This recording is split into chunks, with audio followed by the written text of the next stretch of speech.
Welcome to the Ari Hoffman Show on Talk Radio 570 KVI, your home for the politically homeless, streaming live at KVI.com and the KVI app. If you want to be part of the most dangerous show on the airwaves, call or text the Warrior Injury Law Studio line at 206-421-5757. That's 206-421-5757. Coming up this hour, crime in King County is up after officials celebrated less crime in King County. But before we get to any of that, time for your daily dose of adrenaline. You want me to stick this into my heart? Are you f***ing nuts? Top story of the day is 2 National Guardsmen were shot in Washington, D.C.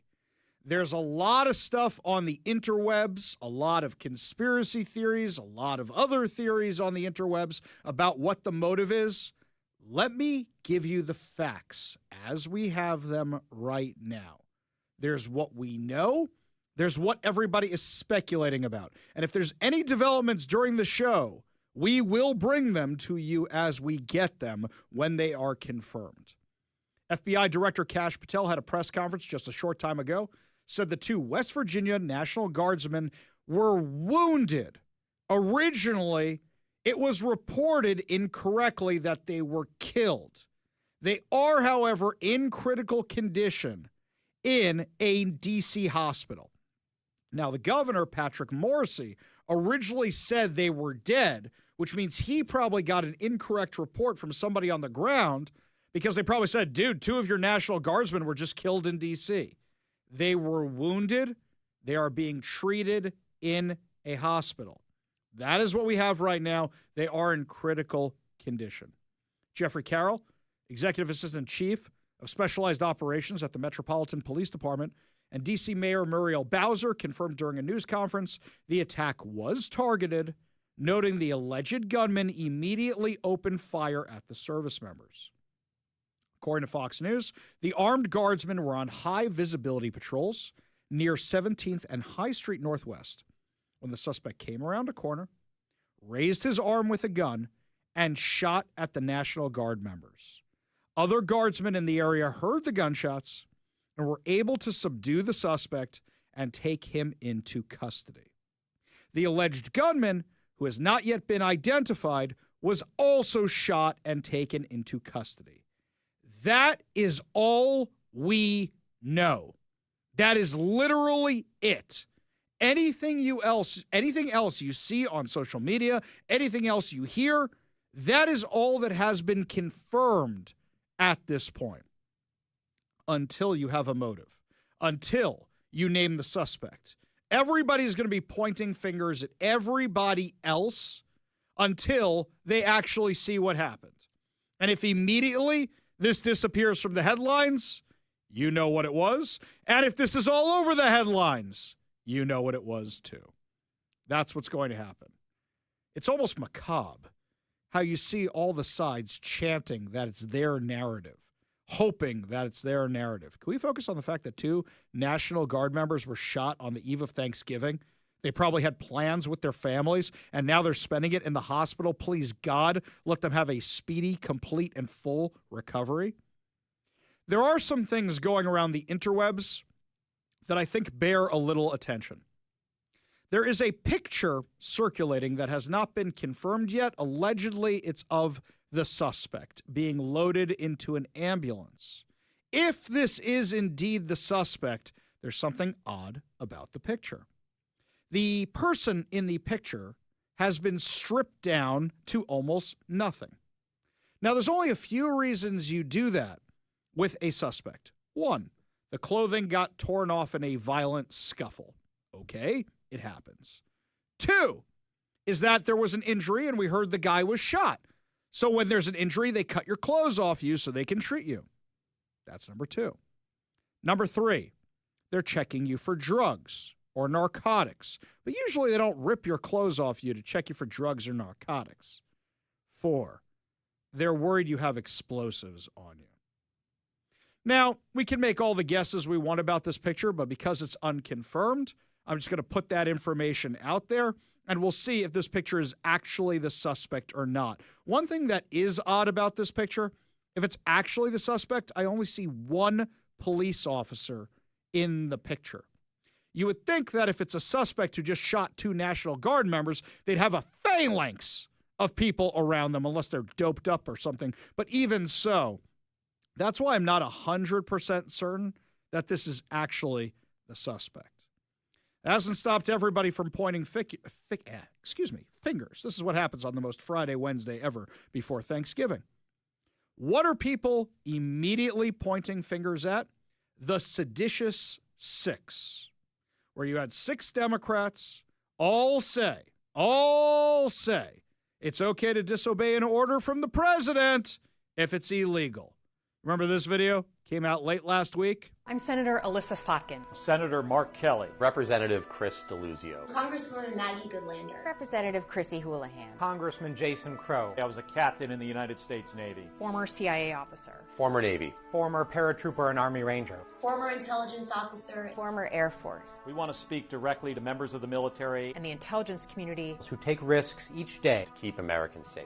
We know you are under enormous stress and pressure right now. Americans trust their military. But that trust is at risk. This administration is pitting our uniformed military and intelligence community professionals against American citizens. Like us, you all swore an oath to protect and defend this Constitution. Right now, the threats to our Constitution aren't just coming from abroad, but from right here at home. Our laws are clear. You can refuse illegal orders. You can refuse illegal orders. You must refuse illegal orders. No one has to carry out orders that violate the law or our Constitution. We know this is hard and that it's a difficult time to be a public servant. But whether you're serving in the CIA, the Army, or Navy, the Air Force, your vigilance is critical. And know that we have your back. Because now, more than ever, the American people need you. We need you to stand up for our laws, our Constitution, and who we are as Americans. Don't give up.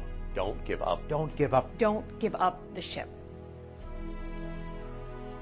Now, that's been something we've been discussing all week, where this was clearly a trap for Donald Trump and Republicans. They took the bait. Instead, what Donald Trump and Republicans should have done is they should have said, what laws are illegal? And if you think a law is illegal, take it to court. Use the justice system. What law is illegal? Or what order was illegal? That should be the question. That should be the only question. Unfortunately, immediately we start talking about prosecuting them, because anytime they were asked, what illegal orders has the president been given? What illegal orders have the National Guard or ICE or anybody else been given? They can't answer the question. They can't answer the question. Nobody could. Mark Kelly, the spaceman, couldn't answer it this week. Alyssa Slotkin couldn't answer it this week. This was all geared to distract from other news. This was all geared for Republicans to take the bait, and they did. However, during those interviews, people like Alyssa Slotkin said some very dumb things, and it's especially dumb in light of the tragedy in D.C. today. She said this just a couple days ago. Actually, I think she said this yesterday. No, it was 2 days ago. 2 days ago, she said this. Look at these videos coming out of places like Chicago. It makes me incredibly nervous that we're about to see people in law enforcement, people in uniformed military get nervous, get stressed, shoot at American civilians. It is a very, very stressful situation for these law enforcement and for the communities on the ground. So it was basically a warning to say, like, if you're asked to do something, particularly against American citizens. Whoa. Are you saying that the National Guard was going to start shooting American citizens? That's what it sounds like to me. If you ramp people up enough and telling them everybody's Hitler, everybody's a fascist, everybody's a despot, if you keep doing that, eventually somebody is going to Operation Valkyrie them, thinking, I'm saving everybody from Nazis. I'm saving everybody from Hitler. That's literally what it sounds like she's trying to do. In fact, one person on CNN just yesterday said this. Actually, what the president is doing through the Secretary of Defense is creating units, official military units, to, quite frankly, watch the American people. And that's the thing that is absolutely abhorrent. It reminds me so much of what happened in Germany in the 1930s. Really? That's where we're going with this. Germany in the 1930s. These were the Democrat talking points all week. Here's J.B. Pritzker, governor of Illinois. Other than fighting crime. That's the first thing they should understand. The second is it's an attack on the American people by the President of the United States. Now, he may disagree with a state that didn't vote for him, but should he be sending troops in? No. You said he has other aims. What are the other aims? The other aims are that he'd like to stop the elections in 2026 or, frankly, take control of those elections. Oh, here we go, subverting democracy again. None of these comments are really aging well, are they? Jen Psaki, former press secretary for former President Joe Biden, had some unique insights on this as well. Jen, Psaki it to me, baby. What do you think as a lawyer, what do you think the consequences should be for people who are abiding by following these steps from the commander-in-chief when they seem to be complete overreaches of power? They're following unlawful commands from Donald Trump. And if you're committing offenses and your defense is going to be, I was just following orders. You know, that didn't work out so well at Nuremberg. It certainly didn't work out so well for Lieutenant Calley when he, engaged in mass murder, the My Lai massacre. And, Pete Hegseth just doing whatever Donald Trump tells him to do, like initiating a criminal investigation that could result in a court-martial of Senator Kelly for simply stating accurately what the military law provides, or Kash Patel's FBI opening criminal probes of members of Congress for speaking the truth. That is something that will someday, when the rule of law comes back into the light of day, will have to be tackled. They'll have to be held accountable for those abuses. It's going to be accounting for all of this and remembering all of it. Glenn Kirshner, thank you so much for being here, helping make sense or explain a lot of this. Accounting for all of this, for all the Nazis. We need a Nuremberg trial for all the Nazis. Weren't you guys the ones who said we need to tone down the rhetoric? I seem to remember you guys saying something like that. MS now. I still can't believe I want MS now. Yes, we want multiple sclerosis now. MS now, because they're no longer MSNBC. This is one of their reporters, Ken Delanian, who said this just after the shooting. But of course, there's so much controversy happening in the United States right now with ICE, who are also wearing uniforms and wearing masks. And so you don't know people walking around with uniforms in an American city. There are some Americans that might object to that. And so apparently this shooting has happened. Okay, quick cut to commercial. Cut to commercial. With whatever that sound effect was that MSDNC, MS Now, was running. Yeah, basically, there can never be service members in the city. You ever been to Fleet Week in New York, dude? You ever been there? You ever been to D.C. before the National Guard? There's people walking around in uniform all over the place. They weren't alone in this stupidity. Here's ABC. Where a focus will turn to whether these guardsmen were specifically targeted. If that's the case, it would fit with what we've been hearing from law enforcement officials for a number of months now, that some political flashpoints in the country, whether that's immigration policies by the administration, the ongoing Israel-Hamas conflict, even amid a tenuous ceasefire, those kinds of flashpoints have made people in uniform, be they military, law enforcement, government officials, people in uniform, have increasingly been targets, and that is going to be one focus of the investigation going forward, Kira. So, more victim blaming, more blaming the administration for all of this. Anybody looking at the rhetoric that's been going around? The Democrat rhetoric, calling Republicans Nazis, calling Trump a fascist. You literally had Mamdani in the White House last week. Worst fascist ever. Yes, the fascist invites the guy who calls him a fascist to meet with him at the Oval Office. Democrats have been saying this kind of stuff for years. It was so disingenuous today, seeing the Democrats putting up all their thoughts and prayers posts. Meanwhile, some of them are spewing some of the most vile rhetoric. Chuck Schumer today, I'm praying for the National Guards. Really? I remember when you said this, Chucky. East the whirlwind, and you will pay the price. You won't know what hit you. Whoa, Chucky. Sounds a little violent there. You know, last month, there were death threats against Bob Ferguson. And if you looked at the person who did death threats against Bob Ferguson, they didn't just target Democrats, they targeted Republicans. They targeted anybody they disagreed with. And, you know, Bob Ferguson had a great opportunity at that point. He could have come out and said, we condemn political violence in all its shapes, all its forms. Things get ramped up too political sometimes. And maybe we should tone everything down. He didn't say a word. Didn't say one word. Not one word. It seemed like today that every single public official couldn't come out fast enough with some kind of statement, almost trying to cover themselves for the comments they knew were going to be posted on social media in the wake of a tragedy like this. Guys, a post on Twitter doesn't cut it. A post on Twitter doesn't cut it. If you continue ramping people up and calling your opposition Nazis and saying they're dictators and saying they're fascists and say we should have Nuremberg trials for them, that only ups the temperature and the insanity in the country. And continuing to say, oh, thoughts and prayers, and then tomorrow going right back to calling everybody who disagree with a Nazi, just plain wrong.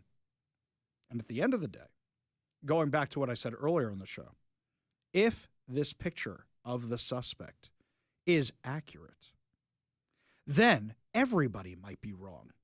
This may be a person with terrorist motivations.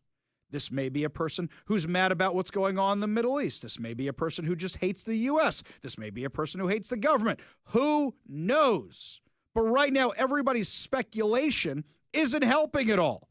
But what I do know is how many acts of violence is it going to take until people realize that there are consequences for things that people say?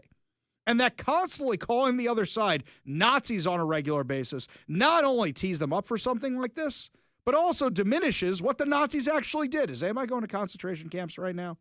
Give me a break. Even though they try to portray it that way, that's not what's actually happening. Are people loading bodies into ovens to cremate them and then being forced to take out the ashes? Are there giant rooms of shoes? Are they ripping gold fillings out of people's teeth to melt them down for money to fund the war machine? No, of course not. So spare me the comparisons and dial down the rhetoric. Tell me what you think is going on here. Give us a call or a text at 206-421-5757. That's 206-421-5757. Because no matter what we find out at the end of the day, there are 2 service members who are not spending Thanksgiving with their families, and they're spending it in the hospital because some lunatic decided to walk down the street and open fire on them. It's only a matter of time until the Democrats start going to gun control after this. We got a whole lot more to discuss as the show continues. When we come back, my friends, crime is up in King County after officials celebrated crime being down in King County. We'll tell you what happened when we come back. You're listening to the Ari Hoffman Show on Talk Radio 570 KVI.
Tell me this is not the most Seattle story we've ever done today.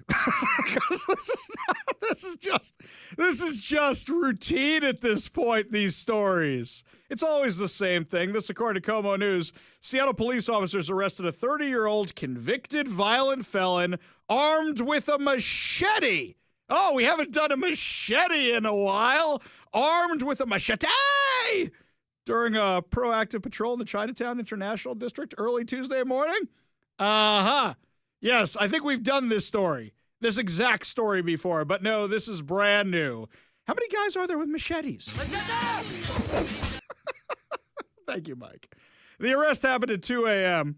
when officers patrolling near 12th Avenue South and South King Street recognized the man as someone with outstanding warrants. Hang on. He's got outstanding warrants. What's he doing on the street? What took so long to find this guy? Upon arresting the man, police said he tried to conceal his identity by providing a false name. Well, it works for the illegal immigrants during the Biden administration, so why wouldn't he think that would work? You don't need ID to vote, so why wouldn't he think that would work? Officers arrested him on a $15,075 domestic violent warrant for assault with sexual motivation. Oh, so a rapist.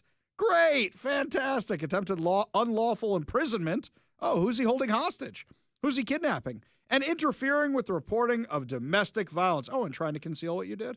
Additionally, he had a $1,000 felony warrant out for theft in the second degree.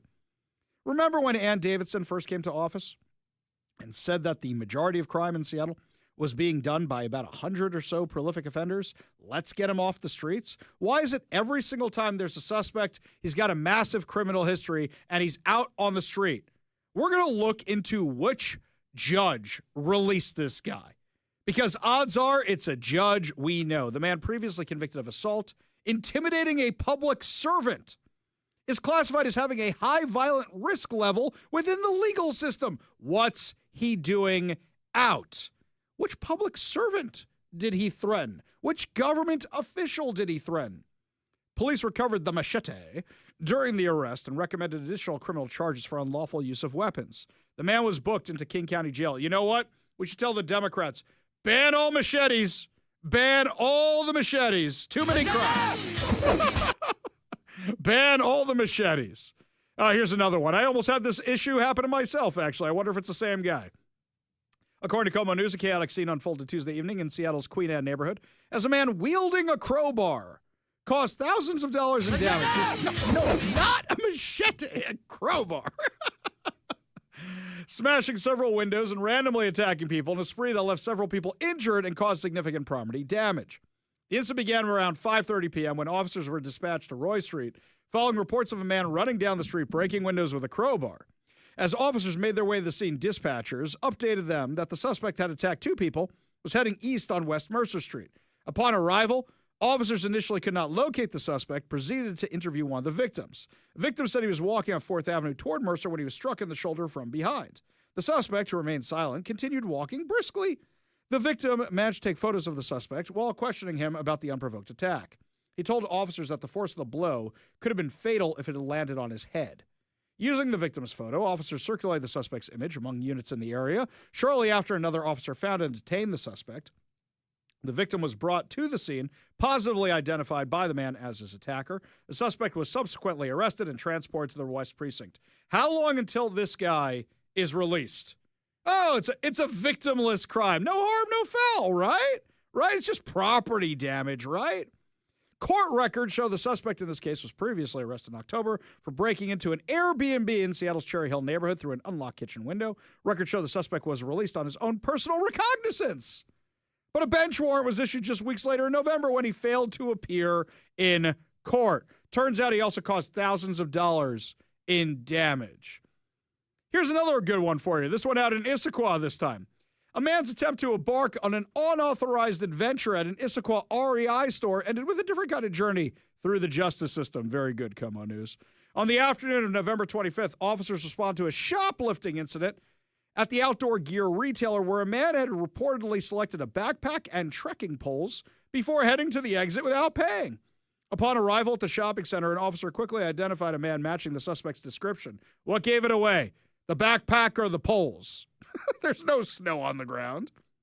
The man was seen hurriedly stashing the brand new gear, complete with dangling tags, into the vehicle. When approached by the officer, the suspect admitted to being inside the REI and confessed he had not paid for the items. However, a quick glance in the SUV said he stole about $574 worth of equipment. Further investigation revealed it was not the suspect's first offense at the same REI location.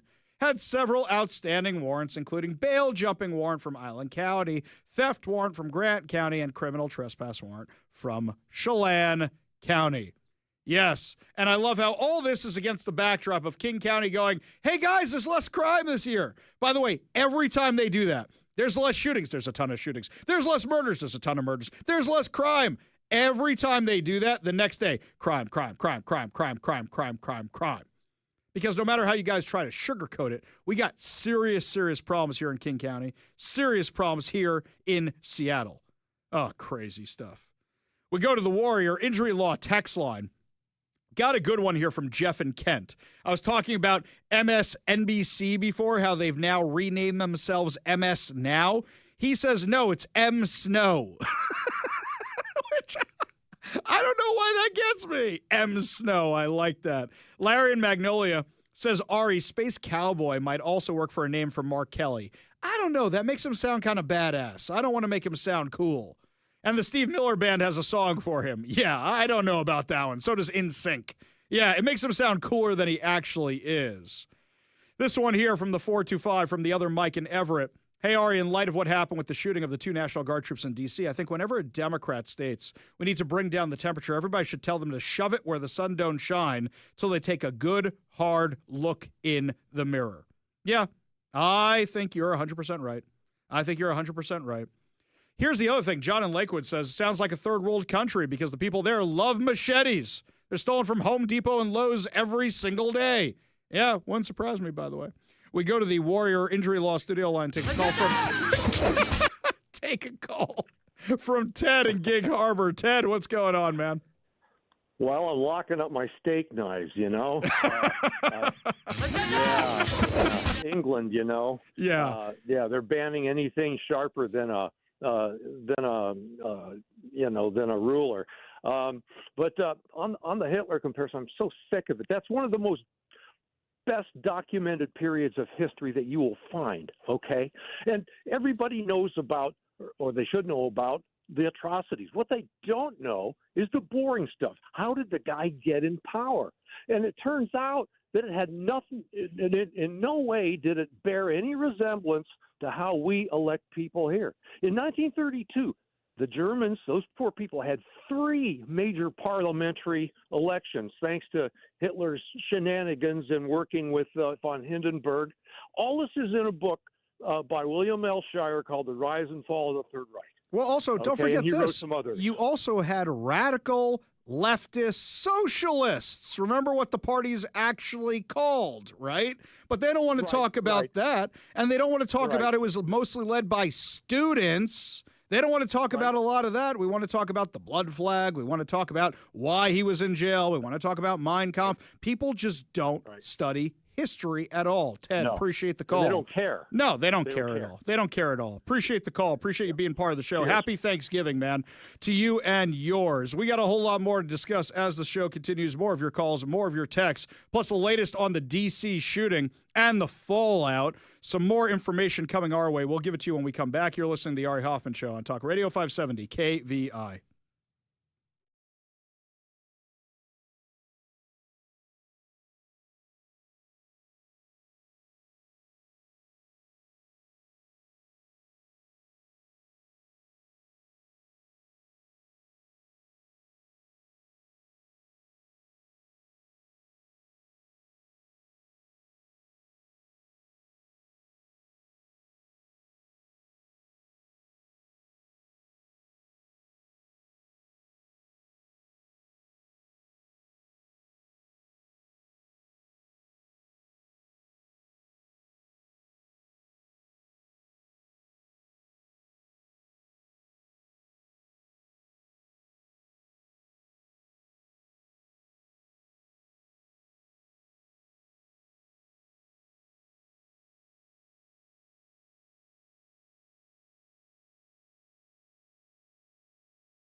I love how the left says they're not the party of violence, and yet they literally have a group of senators calling themselves the Fight Club.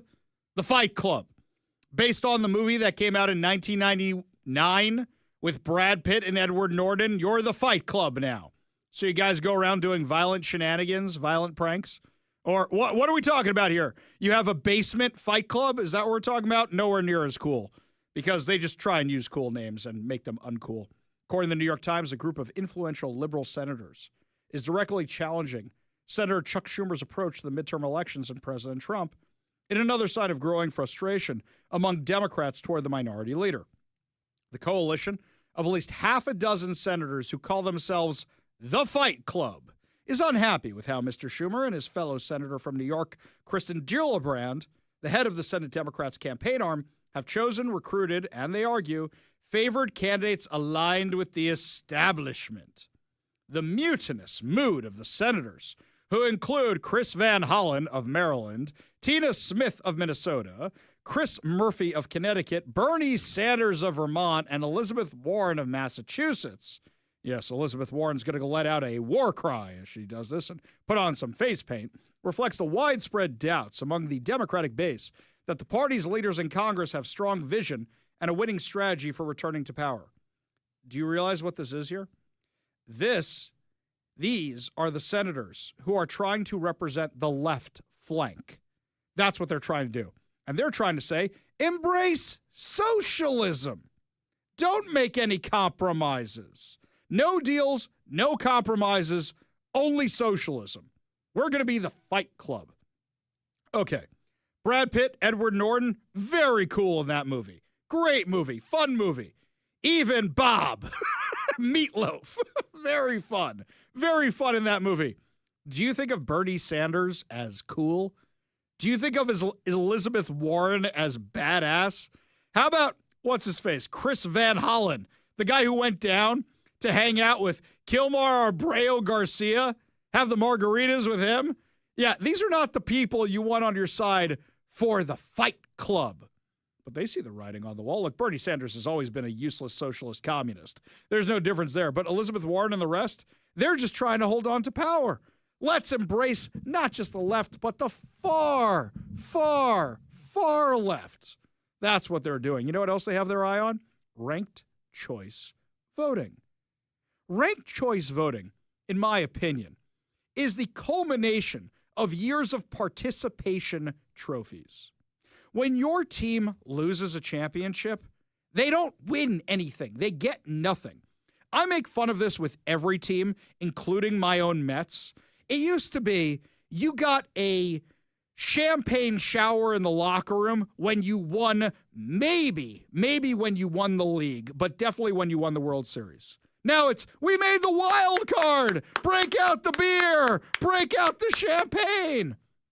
The thing that bothers me the most is when I go out to Citi Field in New York and I see hanging up there, we won the wild card. And that's one of your banners. Guys, if you have to put that out there, that's just you trying to ratchet up the awards you have that don't mean anything. So let me make sure I got this right. The wild card. And I'm doing this to my own Mets before I do this to the Mariners. So the banner says wild card. So you weren't good enough to make the playoffs. And you managed to qualify by the new playoff system by winning one game. And then you lost in the playoffs. Woo! Woo! That's what ranked choice voting is. When your candidate doesn't win, you're done. You're out. You lose. You get nothing. Like that kid in Charlie and the Chocolate Factory, right? You get nothing. You lose. Instead, it's, all right, who do we want to rank here? So you have to rank the garbage candidates? You have to rank them for somebody else? Everybody needs a participation trophy.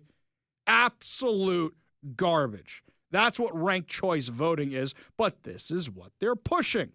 Because they figure if you recount and recount and recount and recount and recount, eventually your person will get elected. That's not the way we do it. Meanwhile, we have an update in the shooting in D.C.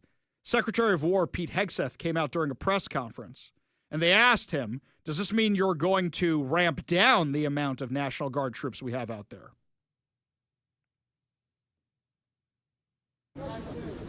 myself and my team were notified that 2 National Guardsmen have been shot in Washington, D.C., critically wounded. The shooter shot in a cowardly, dastardly act targeting the best of America, heroes willing to serve in Washington, D.C., serve for people they don't know and they've never met because they love their country and their capital and their community. They were willing to do dangerous things others were not because they love their fellow Americans. Someone decided to turn that into targeting National Guardsmen. That will only stiffen our resolve. We will never back down. We will secure our capital. We will secure our cities. In fact, this happened just steps away from the White House. It will not stand.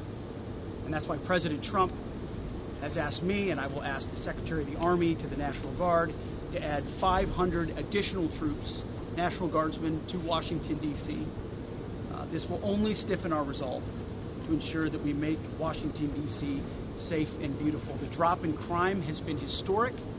The increase in safety and security has been historic. But if criminals want to conduct things like this, violence against America's best, we will never back down. 500 more additional Guard troops to D.C. That's exactly the right move. That's exactly the right move. They've had a historic drop in crime over there. You don't succumb because of one lunatic. That's terrorism. This reminds me, years ago, there was the shooting at the Jewish Federation of Greater Seattle. What was that, like 15, almost 20 years ago now? Shooting at the Jewish Federation of Greater Seattle. And I remember a whole bunch of synagogues started canceling services that night. I said, that is not what you do in response to terror. That's what the terrorist wants you to do. No, you keep going. You go back. You make sure you're in synagogue. You make sure you're doing your job. You make sure you're keeping people safe. You don't back down. That's not what you do. That's not what you do at all. When we come back, Zoran Mamdani's racism continues. More of your calls, more of your texts, and more updates from D.C. You're listening to The Ari Hoffman Show on Talk Radio 570 KVI.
Welcome back to the Ari Hoffman Show. Just a reminder, download the KVI app. And, of course, subscribe on whatever your preferred podcast platform is. That way, wherever you're going for Thanksgiving, you can take KVI with you, get caught up on past episodes, read articles that we put up there. I put up a couple new ones over the week, and also get some of those interviews you may have missed as well.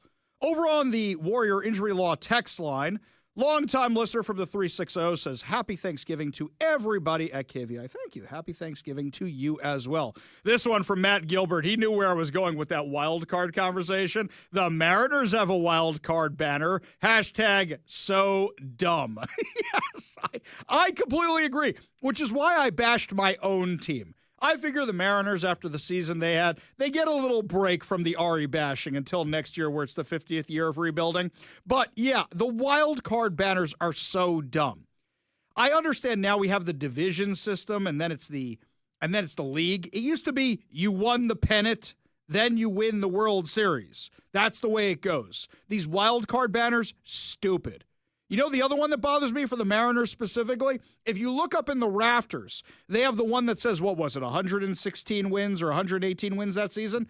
You didn't go anywhere. So while it's nice to remember that, you made it to the playoffs. You didn't win the World Series that season. Still won the West, though, so that's still I know, it's the division one. It's the division one. But it just... I got issues with all this. I do, and that's why I took out my own. So team you first. want no banners? Then. I want no banners unless it's the league pennant or the World Series. That's all I want. That is really all I want. Ari Hoffman hates banners. I do, which is funny given the fact that my childhood room growing up had pennants all the way around it and banners all the way around it. No, you got to take them down. You want to make the argument for having the division one? I will grant you the division one. But for me, the wild card one, so dumb. So dumb. I really just got an issue with that. We go to the Warrior Injury Law studio line. Take a call from Mario and Kent. Mario, what's up? Hey, Ari, how you doing, my friend? Hey, listen, regarding what you said, well, there's always got to be a participation trophy. But on a more serious note, really, when did our country start changing? When did things start happening? It's really been happening for a long time, but it exacerbated itself back when they elected the Manchurian Barack Obama into office. Before him, we had civil discourse most of the time in our country. After this guy came into office and he started telling people to get in your family's faces, you know, even if you have to break relationships and that, go ahead and do it. That all ended, and it's gotten worse and worse ever since, 2008, and it's going to progressively get worse because they've learned how to implement a very effective tactic, and that's the one that you accuse your opposition of what you're guilty of doing, and that's exactly what the Democrats are now. The Democrats are basically communist, Marxist, socialist, and if you think I'm kidding, take a look at what you said. The Nazis were the National Socialist Workers' Party. Well, not just that. I mean, students. Who are they sticking up for? Elizabeth Warren, Bernie Sanders, they're sticking up for the Hamasniks. They're sticking up for the socialists. They're sticking up for the Mamdanis. That's exactly what we're seeing, Mario. Exactly right. And you know from experience. By the way, I didn't tell you the last time you called. It was so great meeting you in person at the Scott Pressler event. That was really so great to put a face to the name. Mario, happy Thanksgiving to you and yours, sir. Love when you call. Appreciate you being part of the show. You want to be part of the show, you give us a call or a text at 206-421-5757. That's 206-421-5757. There's a moment in the White House the other day when Zoran Mamdani was there that kind of slid under the radar. Jack Posobiec, he's the editor of Human Events, was asking Zoran Mamdani about his past racism. Listen to him dodge, duck, dip, dive, and dodge during this questioning in the Oval Office. A number of times about it on the campaign was shifting the tax burden for property taxes from what he called minority communities to white-based communities and putting more taxes on white people. I also noticed that in your acceptance speech you didn't mention anything about America or Christians or white people in general, and so I didn't know if that was one of the policies that you guys had spoken about. We focused on affordability. We focused on the cost of living crisis. What I will say is that I am very much interested in property tax reform because what we see right now in New York City is a system that is so inequitable that it can't even stand up in court. And the president and I spoke about the importance of not only building more housing, but also making sure that regulation of housing is something that is manageable to actually get through and not the cause of yet another wait that we see in our city. Clear, you're continuing this idea of race-based property taxes. No, to be very clear, That's what you said. no, the use of the term was a description of neighborhoods, not a description of intent. So you intend to tax the whiter neighborhoods more? No, we intend to create a fair property tax system because we want a New York City that is not only fair and equitable, but also one that every New Yorker can afford. So you intend to tax the white people?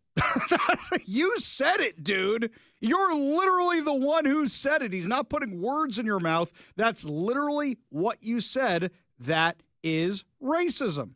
That's literally racism, and that's what you said. Of course that's what they're going to do. By the way, I was looking at who Zoran Mamdani is putting on his transition team. Does the name Tamika Mallory mean anything to you? Tamika Mallory was ousted from the Women's March because she was an ally of Farrakhan. That's who she is. This is a woman, rabid anti-Semitism, rabid anti-white, rabid anti-Christian, you name it. She's one of those. That's who's on his transition team. This guy Qassem, he's a lawyer for terrorists. Mahmoud Khalil. That's the kind of people this guy represents. He put on a guy in charge of public safety who's a police abolitionist who literally wrote a book about abolishing the police. Somebody tried to fact check me on that one on Twitter. I laughed at the fact check. They go, he's not in favor of abolishing the police. And somebody responded to the fact check with the title of his book, which is basically like Police Abolishing and Me, Why I Love Abolishing the Police. These are the people who's putting on his transition team. Somebody said, is it as bad as you expected? I said, yeah. Is it worse than you expected? No. I just wasn't sure he was going to be this blatant. I thought I'd have to dig a little bit more. These people brag about these things, these crazy things they believe in their books, in their essays, in their articles, in their bios. Make it a little challenging, guys. Make me have to go hunting for it. That's a little bit more fun. Make me mine your social media accounts. Just having it out there, that's not a challenge for me. That's not fun for me. Anybody can do that. I want the scoop. I want the exclusive. I want to be the one who found it in your social media accounts. Putting it out there for all of us to know you're a crazy you-know-what? How about no? Speaking of crazy, Democrats here in Washington have decided that after Microsoft announces they might be leaving Washington because of taxes, they're going to increase taxes. We'll tell you about this stupidity when we come back. You're listening to the Ari Hoffman Show on Talk Radio 570 KVI.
Welcome to the Ari Hoffman Show on Talk Radio 570 KVI, your home for the politically homeless, streaming live at KVI.com and the KVI app. If you want to be part of the most dangerous show on the airwaves, call or text the Warrior Injury Law Studio line at 206-421-5757. That's 206-421-5757. Coming up this hour, radical activists decide to shut down LAX right before Thanksgiving.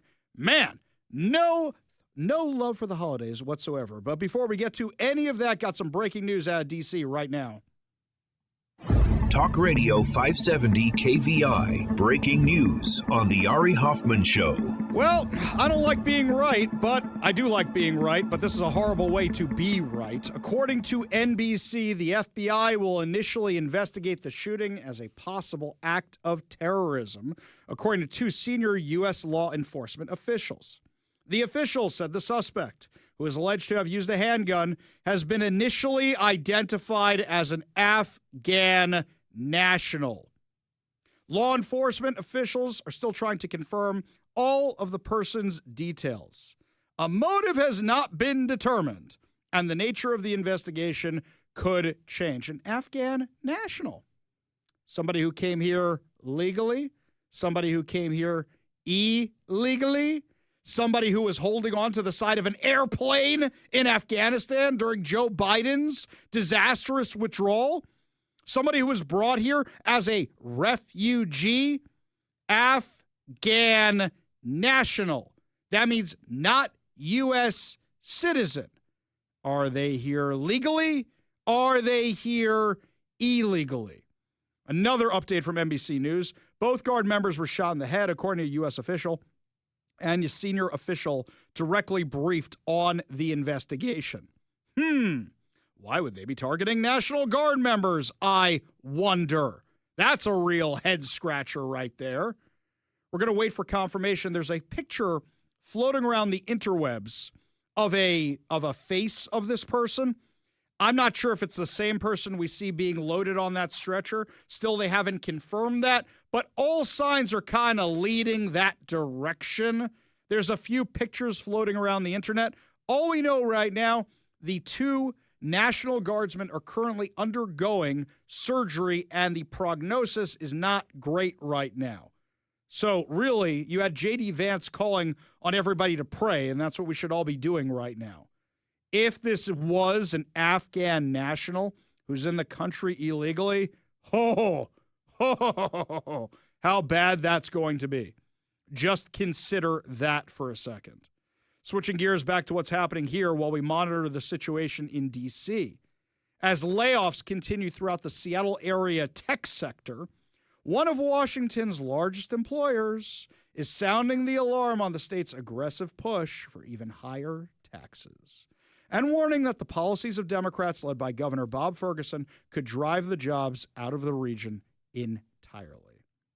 Microsoft President Brad Smith said in a recent interview with Bloomberg that Washington's growing tax burden threatens to, quote-unquote, devastate the local economy if lawmakers continue targeting the state's most productive industries. Quote, if the state's tax burden becomes prohibitive, then every company will reconsider where they put jobs.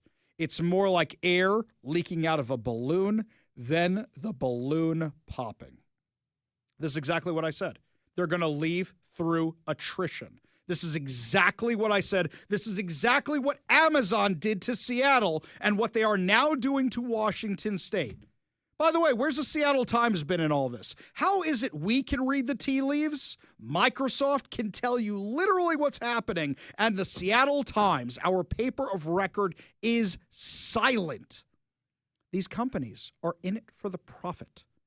And if you tax them too much, they will move. I know, they're probably going to say, this is what the left is going to say, well, if Microsoft moves, we could turn the whole thing into affordable housing. With what money? With what money? Who are you going to tax for at that time? I'm sure it'll be a lovely homeless encampment. By the way, Brad Smith, this is the guy whose offices were taken over by the Hamasniks. This is the guy whose house they rode over to with bullhorns and everything else. After all that, this is the guy who said they're going to move the big Microsoft convention that's been downtown for years out of Seattle. Why would they stay? You're taxing them up the wazoo. They're getting threatened by terrorist supporters. They're getting demonized all the time. Their campus is getting vandalized on a regular basis. Why would you stay? And you want to know how mentally ill the left is? They're going to go, yay, we won! We won! We beat Microsoft! Hey, guys, now your rent is going up because we need more property. Well, that's my landlord's fault. No, it's the people you put in office. Are you guys not paying attention to what's going on here? I went to the Washington Policy Center dinner this year. It was very nice. Our friends from Let's Go Washington invited me to join their table. Very nice, very sweet of them. And Brad Smith, the president of Microsoft, spoke at that event. And I'm sitting at my table with all the things he's saying. And I'm thinking to myself, wait, he's against higher taxes. He's for practical solutions. He's for public safety. Okay, was this guy in Microsoft realizing who all his employees are? Because they're all the ones voting for the opposite. He was warning then what he told Bloomberg now, that Microsoft may move. I want you to think for a second. People keep calling Amazon the golden goose. Have you forgotten that Boeing's here? Have you forgotten that Microsoft's here? Have you forgotten that Starbucks here, Costco, REI? How many of these big companies have their headquarters here? And how many of them don't need to stay? In a world where you can work remotely anywhere, why do you need to have your offices here? How many companies already left California? And how much of the tax revenue have we already lost because of the amount of companies and people who have moved out of our area? Smith's warning comes as jobs cuts sweep across the tech sector. Microsoft has laid off more than 3,200 workers in the region this year. Amazon cut 2,300 workers, while Meta, Oracle, and Salesforce also trimmed hundreds. Meanwhile, Microsoft's Vancouver, BC office, just across the border, has more than doubled its headcount since the pandemic. Smith said the expansion there could accelerate if the U.S. government follows through with a $100,000 H-1B visa fee hike, or if Washington state goes, quote-unquote, off the rails on taxes. Smith said you don't have to look very far to find Vancouver. He's right. He's 100% right. Just like you didn't have to look very far to find Bellevue from Seattle for Amazon. Are you guys not paying attention to what's going on? Governor Ferguson and his Democrat allies have already raised state taxes by $12.2 billion over 4 years, yet the latest state tax revenue forecast shows Washington's budget $1.2 billion in the red. Because when you raise taxes too much, you get to the Laffer curve. And that's when people say, it's not worth paying anymore, we're not going to pay. And whether that means they just refuse to pay their taxes or they move, that is literally what you are seeing happen right now. Instead of tightening spending, Democrats are doubling down, proposing new wealth and payroll taxes aimed at major employers and high earners, just like the head tax. Progressive leaders, such as incoming Seattle Mayor Katie Wilson, are calling for even more corporate taxes, claiming they want to make everything more affordable by taxing you more. I think you don't understand the meaning of that word. Microsoft Smith isn't the only one concerned. Economists say Washington's heavy reliance on sales, property, and business taxes, combined with the new capital gains tax, Ferguson's rent control law, has created a chilling effect on investment and construction. There's a map of the U.S. We had Travis Couture on last week. This map of the U.S. was made by Moody's. You know, they do financial ratings. Moody's rated Washington as either about to have a recession or in a recession. That is because of the Democrats. How from 2019 to now, you go from surplus budget to in a recession is not because of Donald Trump. Not because of Donald Trump at all. Was Donald Trump in office in 2021, 2022, 2023, or 2024? No, he wasn't. That is from the Democrats' out of control, insane spending. They're going to tell you it's because of tariffs. They're going to tell you it's because of Trump. And they're going to tell you that's why we need to tax you more. How do I know? They're already saying it. Already saying it. Sean Scott, socialist, communist, representative from Seattle. You guys could have had Andrea Suarez. You guys voted in Sean Scott. And State Senator Rebecca Saldana, the one who backed bus bombing lady, the one who's in charge of the Transportation Committee, but was driving while on a Zoom. You remember all this nonsense? They literally have a flyer out called House Bill TKTK, the Well Washington Fund. It's going to fund higher education, housing, health care, and SNAP. How are they going to do it? It literally says on a flyer they made. They made a flyer! Senator Noel Frame last year stupidly emailed all the Republicans that she was planning on taxing all of us. These guys made a flyer and posted it on social media the same week Microsoft says we might be out of here. How are they going to do it? New revenue, $5.5 billion per biennium. So, the $9.5 billion you taxed everybody last year, which is actually closer to $12.5 billion, wasn't enough for you. So you're going to tax us even more? How are they going to do this? Well, all these companies say they're leaving because of the payroll taxes. They're going to add another one, a 5% on employer payroll expenses above $125,000. That's what they're going to do. That's it, guys. This is what they are going to do. They want this new fund that is specifically funding higher education, housing, and SNAP. You know what? We used to have a rainy day fund. You guys ate it up. We used to have a budget surplus. You guys ate it up by paying for self-service stations for men and laser hair removal for trans inmates. You guys spent on stupid, absolute stupid. And now we're here. This is where you did this? Wow. Fantastic. They are already telegraphing that this is what they are going to do. This is what happens when you put the lunatics in charge of the asylum. This is what happens. We go to the Warrior Injury Law text line. And I got this one from the 360 about the Afghan national in D.C. Mike, I didn't even say this because I was too mad about it being an Afghan national. If he's here illegally, how'd he get the gun? How'd he get all those gun control laws? By the way, Washington, D.C. has some of the strictest gun control laws in the entire U.S. How'd he get the gun? This one here from Rob in Lakewood. If he's an Afghan national, Democrats will find a way to blame Trump. By the way, you know they blame Trump for Joe Biden's disastrous Afghanistan withdrawal? They say, well, President Trump made a deal and Joe Biden had to honor it. First of all, they never really made the deal. Second of all, Joe Biden ignored everything and undid everything Donald Trump did. That's the thing?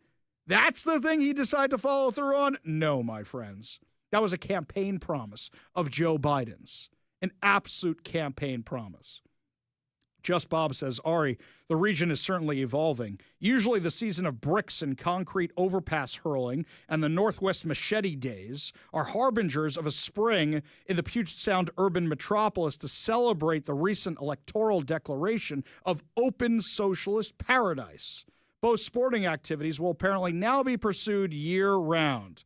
Oh, yeah, and they claim the crime rates are down. It just doesn't get any better than this. Bob is 100% right. 100% right. It's crazy. Absolutely crazy what's happening to our area. All these taxes, has anything gotten better? Has anything gotten better at all? Washington Policy Center, Mark Harmsworth, the director of Small Business Center, has a new write-up. Washington State, a beacon for innovators and entrepreneurs, is witnessing a troubling trend. A steady outflow of its wealthiest and most entrepreneurial residents, high taxes, burdensome regulations, and anti-business climate are pushing the wealthiest and high earners to sunnier, lower tax havens such as Nevada, Texas, and Florida. Far from the progressive narrative of a booming millionaire class, recent data reveals a selective exodus among the ultra-wealthy, threatening the state's economic viability.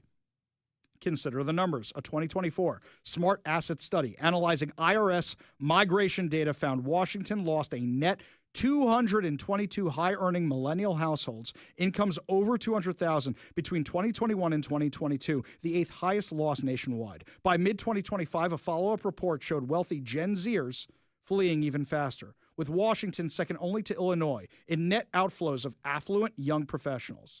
These aren't isolated cases. They're symptomatic of broader fight fueled by policies like the 2022 capital gains tax and looming wealth tax and income tax proposals. Prime examples are easy to find. Amazon founder Jeff Bezos relocated to Miami in 2023, citing Florida's no income tax environment as a draw for his fortune. Elon Musk followed suit, shifting Tesla's headquarters from California to add his own residence to Texas in 2021. More quietly, tech execs from Microsoft and Amazon are bolting to Las Vegas. A March 2025 Bloomberg report detailed how Nevada realtors are closing deals on $8 million plus homes for Seattle transplants, drawn by zero state income or capital gains taxes. This is what could happen. How many warning signs do you need? This reminds me of the story that's used as a religious parable all the time, where what happens is there's a flood and a man's by his house and he says, "Oh God, save me." So what happens? A man comes by shouting on the bullhorn, "Come with me, jump in the car, get out of here, I'm going to save you." He goes, "No, God will save me." So then what happens is the water starts rising higher and a boat comes by and it says, "Jump in, dude, we're going to save you." And he says, No, God's going to save me." And as the water grows higher and higher, he climbs to the roof of his house and a helicopter comes by and throws down a ladder and says, "Hop on." He says, No, God will save me. What happens? The guy drowns and dies. He goes up to the pearly gates and he says, "God, why didn't you save me?" And God says, "I sent the guy with the bullhorn. I sent the guy with the boat. I sent the guy with the helicopter. What the hell are you doing here?" How many warnings does Washington need about what's coming? And they think the solution is just more taxes. Are you guys out of your minds? Clearly, the answer is yes. And you want to know who's going to be stuck holding the bill for it? All the Starbucks baristas when there's nobody left to tax anymore. They're going to be wondering why their Starbucks closed and they don't have a job and their rent's going up. Well, because if you chase out all the high earners, nobody's around to buy your high-priced coffee anymore, you lunatics. That is who is running our state. That is who is running our county. That is who is running our city. The baristas. That's who's running things around here. Lots more to discuss as the show continues, my friends. When we come back, a certain principal in our neighborhood who's been a little notorious gets himself in more hot water. We'll tell you what's going on when we come back. You're listening to the Ari Hoffman Show on Talk Radio 570 KVI.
Welcome back to the Ari Hoffman Show. Just a reminder, subscribe on whatever your preferred podcast platform is. Download the KVI app, and that way you can take us with you for the holidays. Yes, I know how you can make your relatives so happy. You start playing the Ari Hoffman Show at the Thanksgiving table. I am sure they will love that. You're rolling with your MAGA hat.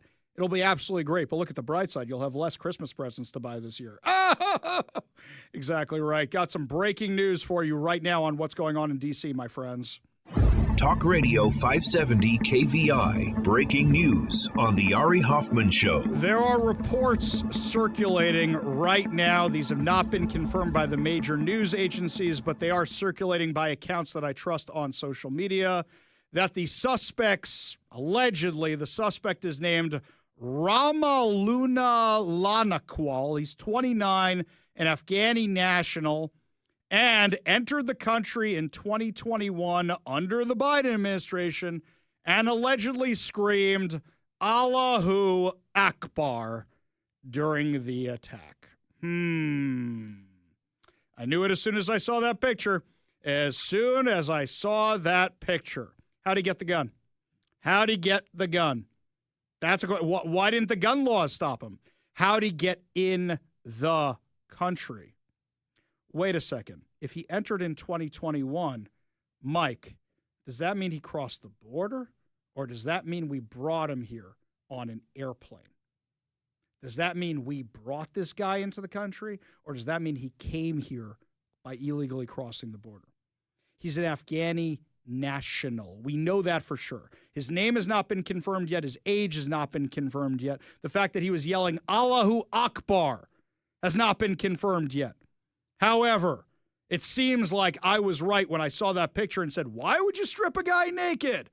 Well, we know he was injured. We know he was shot during the attack. That's one reason. The other one is you're checking the guy for explosives. Anybody surprised by this? Surprised at all? No, of course not. In fact, now there's more breaking news that now Eric Adams, mayor of New York City, and Tish James, the police chief, they're upping security for the Macy's parade for Thanksgiving, the Thanksgiving Day parade for Macy's in New York City. This is now something everybody's keeping an eye on because how many other attackers could there be like this out there? So now they're concerned about the Macy's parade in New York City. According to Fox News, New York City Mayor Eric Adams said officials are closely monitoring the Washington, D.C. National Guardsmen shooting investigation ahead of the Big Apple's iconic Macy's Thanksgiving Day parade. Adams said the D.C. investigation is ongoing and New York City police are closely monitoring the situation. NYPD Commissioner Tish James added that as of Wednesday afternoon, there appears to be no known connection to New York City. Quote, we know that at least 2 National Guard members were shot in what appears to be a targeted attack on law enforcement. We are closely monitoring the situation and coordinating with our local law enforcement partners in D.C. At this time, there appears to be no known nexus to New York City. You know what the problem is with terrorists? Terrorists take their own initiative, and they work on their own. They have their own cells. They're not normally directed by somebody above them. How many people are activated by stuff going on online? This is very, very, very dangerous territory to be in right now, and everybody's blaming each other. But once again, the suspect, all this information is starting to check out as we keep getting more and more. Afghan national, came into the country illegally.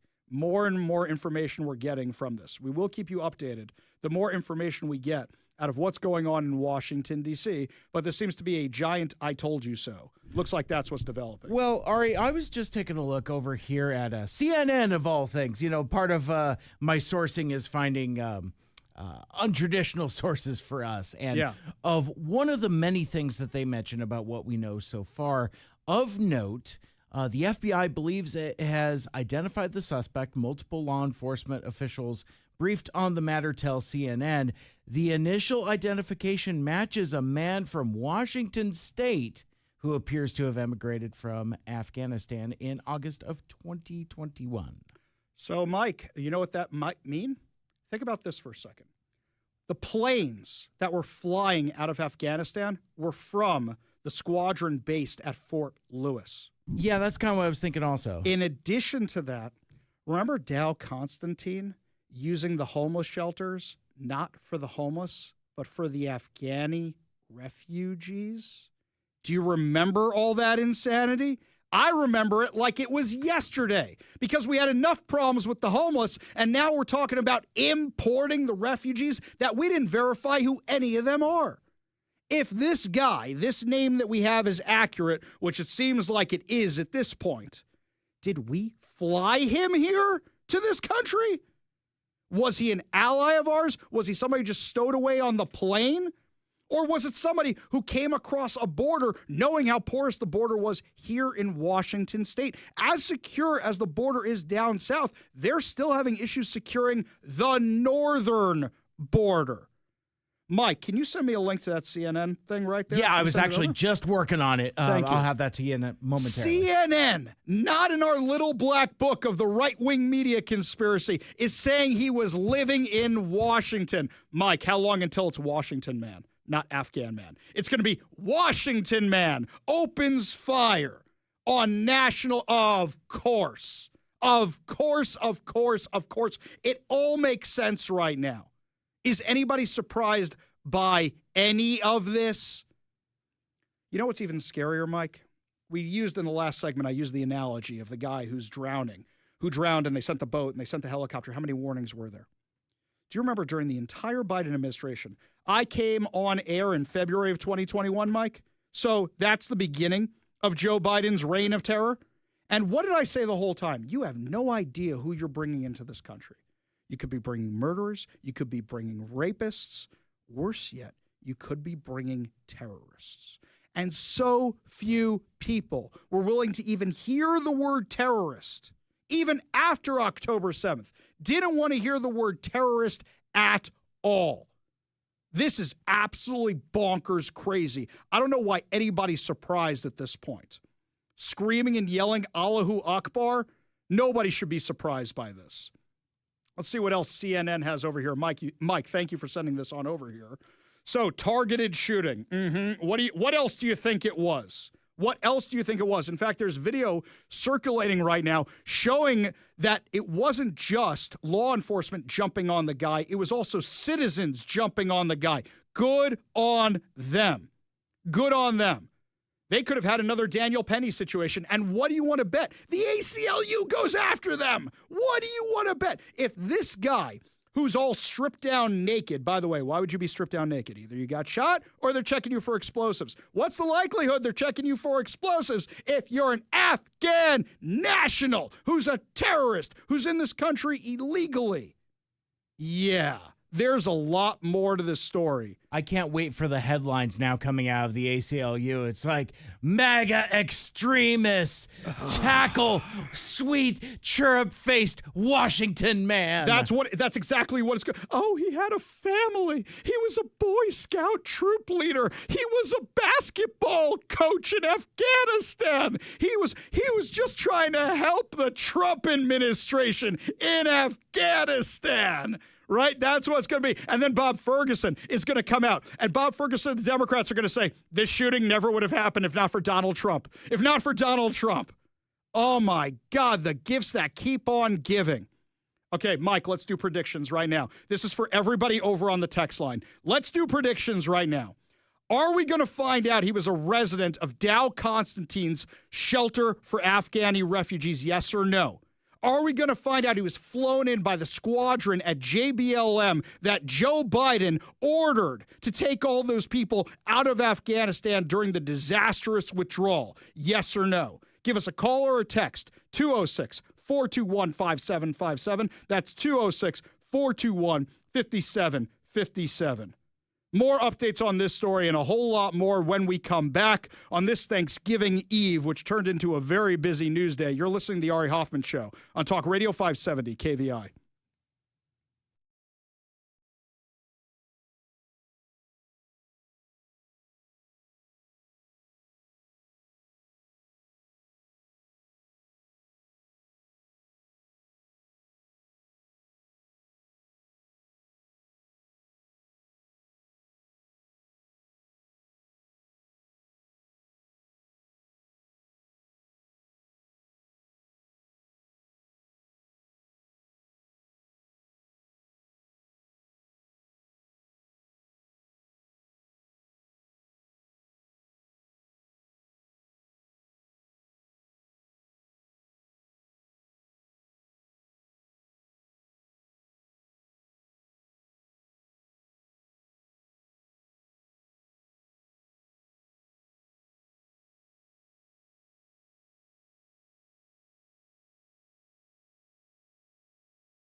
Welcome back to the Ari Hoffman Show. Can't believe how much news there is here on Thanksgiving Eve. If you're just joining us, we have found out that according to CNN, the suspect who is in custody for shooting the 2 National Guardsmen in Washington, D.C., was an Afghan national, entered the country in 2021 under Joe Biden, and was living in Washington State.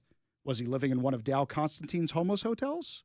Was he brought over here by JBLM squadrons that were flying those missions of planes filled with people? We are definitely sending out some requests for comments as soon as I am off air today. We go to the Warrior Injury Law studio line, take a call from Todd in Puyallup. Todd, what do you think? Okay, I'll admit I'm kind of faking my first name, but I have a pretty long history of pre-hospital emergency medicine. And I've been on multiple patients where it was violent. It might have been after a homicide. It might have been after violence of many different types. You've got to control the scene. The police control the scene, and they do that by controlling the patient. Because if you can't see their hands and you can't see what's under their clothing, you don't know what's going to happen. The event's not over yet. My job at that point, and the people I work with, are to help that patient out, whether he committed whatever, or she, and we have to see their hands, so that's not a threat. Then what is under the clothing? What is hidden? Oftentimes we take pockets and turn them inside out, so there's no knives, razor blades. People can reach into their pockets and pull out razor blades and cut themselves in the process and don't care because they want to cut us. Yeah. So it's a ugly. It's really EMS and police can be. It's a kind of an ugly world sometimes. It's not emergency that was on in the 70s, and I love the job. I did it for a long time. I do it all over again, but somebody that did something like that, stripping them down to close to or nothing, that's reasonable. Because I could defend that to my medical services officer or anybody. So this is why I did that. I do something, I have to be able to defend it. Sure, absolutely. So even if we're not talking about terrorism here, we're talking about possible attack on you because this is a person who may have just shot 2 National Guardsmen.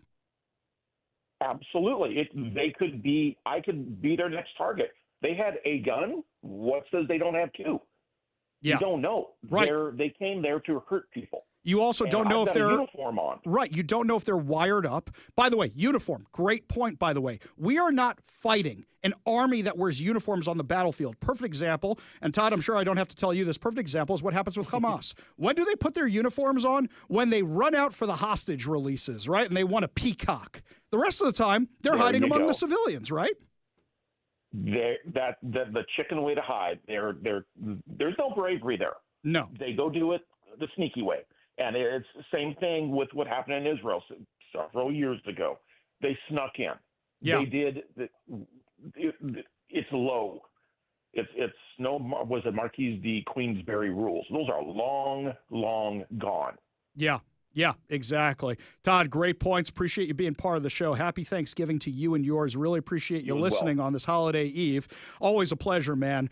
We're looking right now at more details coming out from this. It looks like now the rest of the news is reporting what CNN is reporting, that this guy was from Washington State. Mike, did you get any updates from our friend who just came into the room there, or nothing really that exciting? I see a news person poke their head in. I'm wondering what's going on. Our friends at Northwest News Radio, they've come by a couple times just to say, like, hey man, did you see that CNN is reporting that they're from Washington? I'm like, yes. And Joe Biden brought them and they hung out in Dow Constantine's camp.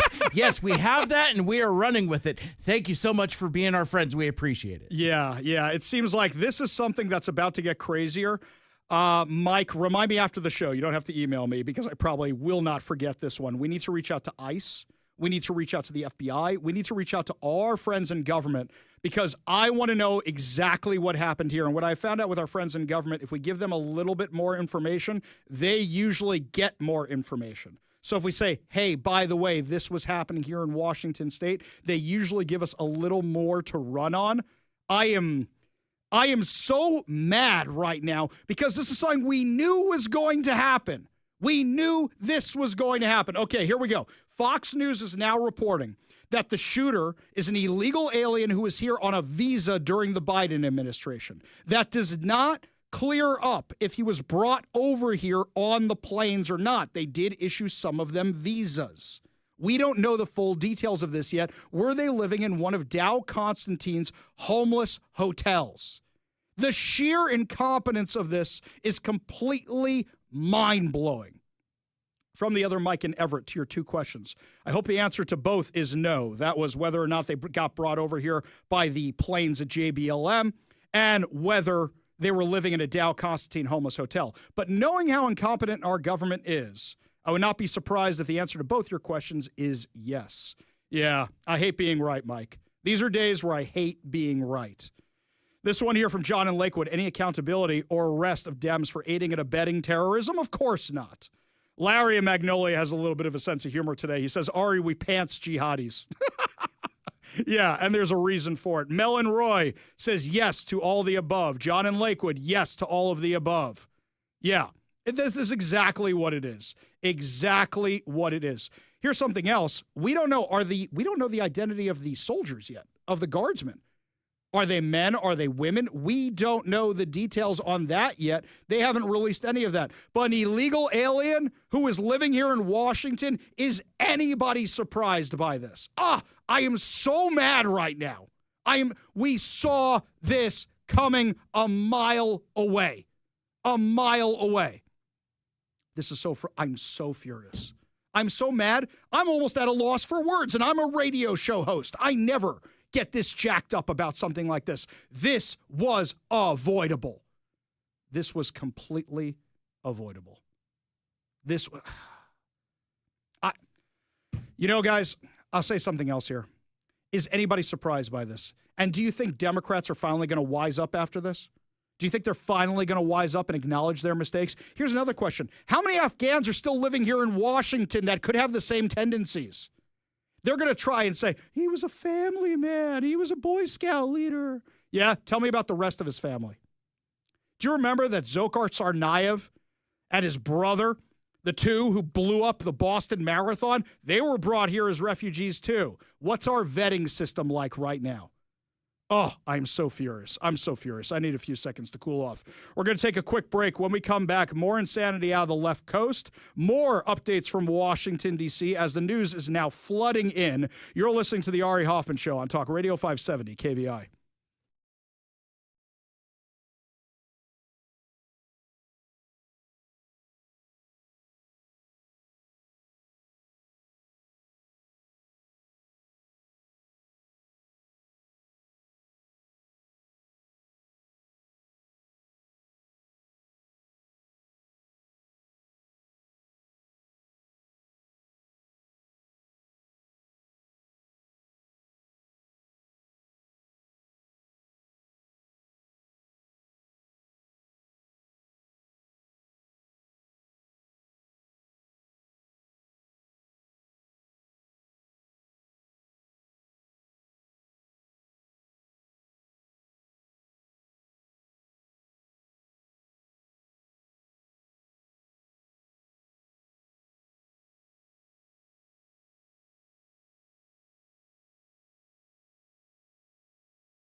Welcome back to the Ari Hoffman Show, updating our top story of the day of the shooting of the two National Guardsmen or women, we don't know, in Washington, D.C. We have now found out the identity of the suspect has been confirmed as the 29-year-old Afghan national who somehow came here in August of 2021. Do I need to remind everybody what happened in August of 2021? That was literally when Joe Biden ran the disastrous withdrawal from Afghanistan.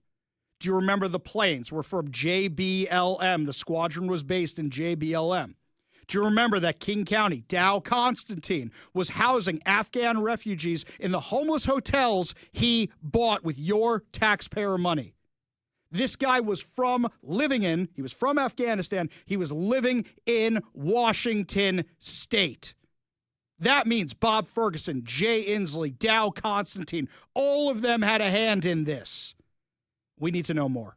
We need to know a lot more. We go to the Warrior Injury Law Studio line, take a call from Dave in Puyallup. Dave, what's going on, man? Hey, Ari, how are you tonight? I have two questions. Did he have a Washington State ID, and where did he purchase the gun? Well, here's the thing. How'd they know he's from Washington State? So I assume that meant, guess where he probably had a driver's license? And then there's another question. Right, how'd he get the gun? And then here's another question I got for you. Is he registered to vote? Yeah, I'd be interested to find out if he purchased the gun being a non-citizen here in the United States. I don't care whether we have a serious problem. It's way beyond just a couple of people going nuts, as you well know, in Israel and everywhere else in the world. And we're not opening our eyes to see the truth here. I hope that they're not waking a sleeping giant, because people are getting real tired of it, fed up. And it's going to come to a point where the law will be not stop with the American people from doing what they got to do. Yeah, I hope it doesn't come to that. But I will say this, Dave, to your point, the suspect, when he was being tackled, there's video of the arrest. And what you see is law enforcement officers tackling this guy, but they're being helped by civilians. So I wonder if the civilians tackled this guy first, which means that ordinary citizens are stepping up. Dave, appreciate the call. Appreciate you being part of the show. Happy Thanksgiving to you and yours. You want to be part of the show, you give us a call or a text at 206-421-5757. That's 206-421-5757. We go back to the Warrior Injury Law Studio line. Take a call from Barbara and Ballard. Barbara, what's going on? Well, hi. I want to know who is responsible for giving those people from other countries who can't read English, who don't know how to drive, and are killing people on our highways. And the guy got that driver's license, the CDL, here in Washington. Yeah, well, we went through that before. Basically, that was a decision by Jay Inslee. That was a decision by Bob Ferguson. That was a decision by them to issue these. That was a decision by Gavin Newsom. That was a decision by Governor Josh Shapiro. These were decisions by the Democrats to do this. Oh, Barbara, think about this for a second. What if we find out that the guy who did the shooting today had a CDL? I mean, he probably had a regular driver's license. What if he had a CDL on top of everything else? Barbara, appreciate the call. Happy Thanksgiving to you and yours. You want to be part of the show? You give us a call or a text at 206-421-5757. That's 206-421-5757. We can now confirm that the suspect's name is the one that was reported earlier, Mike. It is Ramullah Laqwanal. We have not yet heard from any news agency that he was saying Allahu Akbar, but I think it's only a matter of time, since every other piece of information we got from these sources turned out to be right. The sources we're getting this from are people who the Trump administration usually leaks things to, so I assume that's where this stuff is coming from. But apparently he was a 29-year-old Afghan national. Nobody's surprised by this. Now shot. 2 National Guards members who are fighting for their lives, undergoing surgery in critical condition. We also have an update that they may have been shot in the head. That may be what's going on. The more news we find out about this tragedy was completely avoidable. Completely avoidable. Matt Gilbert says, I don't think Ari cooled down during that break. I'm so incensed. I'm so mad. This one here from the 206. He was just misunderstood. Thanksgiving wasn't his favorite holiday. Yes, he was protesting the occupation of land formerly held by our Native American friends, right? Right? That's what it is. This is beyond crazy. This one here from Derek. Ari, as bad as the Afghan situation is the Somalian gangs who scare me. They have infiltrated SeaTac, the port of Seattle.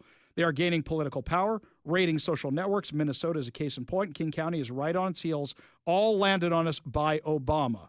Yeah, so I'll tell you something is that I'm not sure it's all Obama's fault. Joe Biden did the exact same thing. And let's not forget, this started in the 1990s. The mass Somalian migration here started in the 1990s as they were coming here as refugees. So who can we blame for this? Let's go through the 1990s for a second. Clinton, Bush, Trump. We know he shut down the border and he did the travel ban, but who stopped the travel ban? Obama! Not Obama. Bob Ferguson. Bob Ferguson stopped the travel ban. Oh, yeah. Exactly. It was him on behalf of a terrorist organization. Why do you think that is? Holy cow. You're not wrong. You're not wrong. This one here, also Bob from Just Bob, says, Ari, hard to imagine the local left and their national counterparts will finally admit their errant policies following today's D.C. shootings. To the contrary, I predict that the leftist media talking heads and Democrat politicos will immediately begin blaming President Trump's National Guard deployments and general conservative pro-American rhetoric for triggering this. They already did. We played those at the beginning of the show. That was on MS Now, or as we're going to call it, M Snow. Jeff and Kent with the win for the day. That is text of the day. That's what it's going to be. And ABC, we're both doing exactly what you were saying. Exactly what you were saying.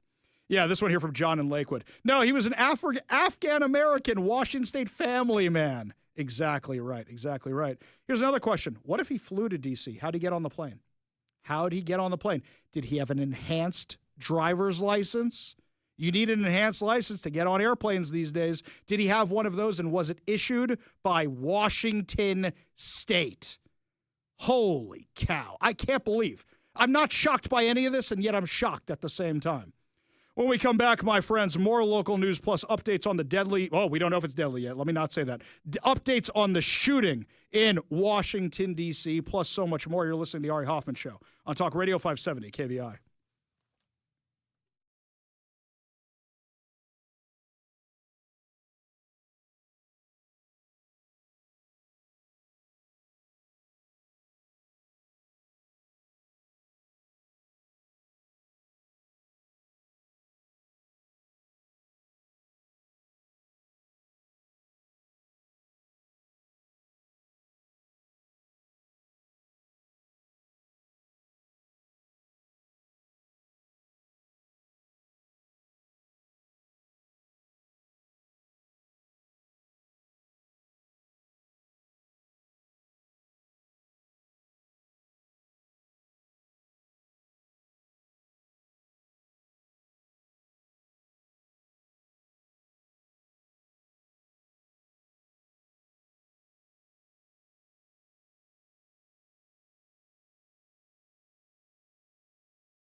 Welcome to the Ari Hoffman Show on Talk Radio 570 KVI, your home for the politically homeless, streaming live at KVI.com and the KVI app. If you want to be part of the most dangerous show on the airwaves, call or text the Warrior Injury Law Studio line at 206-421-5757. That's 206-421-5757. Coming up this hour, a video by a teachers union goes viral after we find out what their plan was to go after our friends at Let's Go Washington. But before we get to any of that, got some breaking news for you right now. Talk Radio 570 KVI. Breaking news on the Ari Hoffman Show. Before I give you the latest developments, for those of you who might have just gotten in the cars to be heading out for Thanksgiving, let me update you on what is fact and what we know about the D.C. shooting of 2 National Guardsmen right now.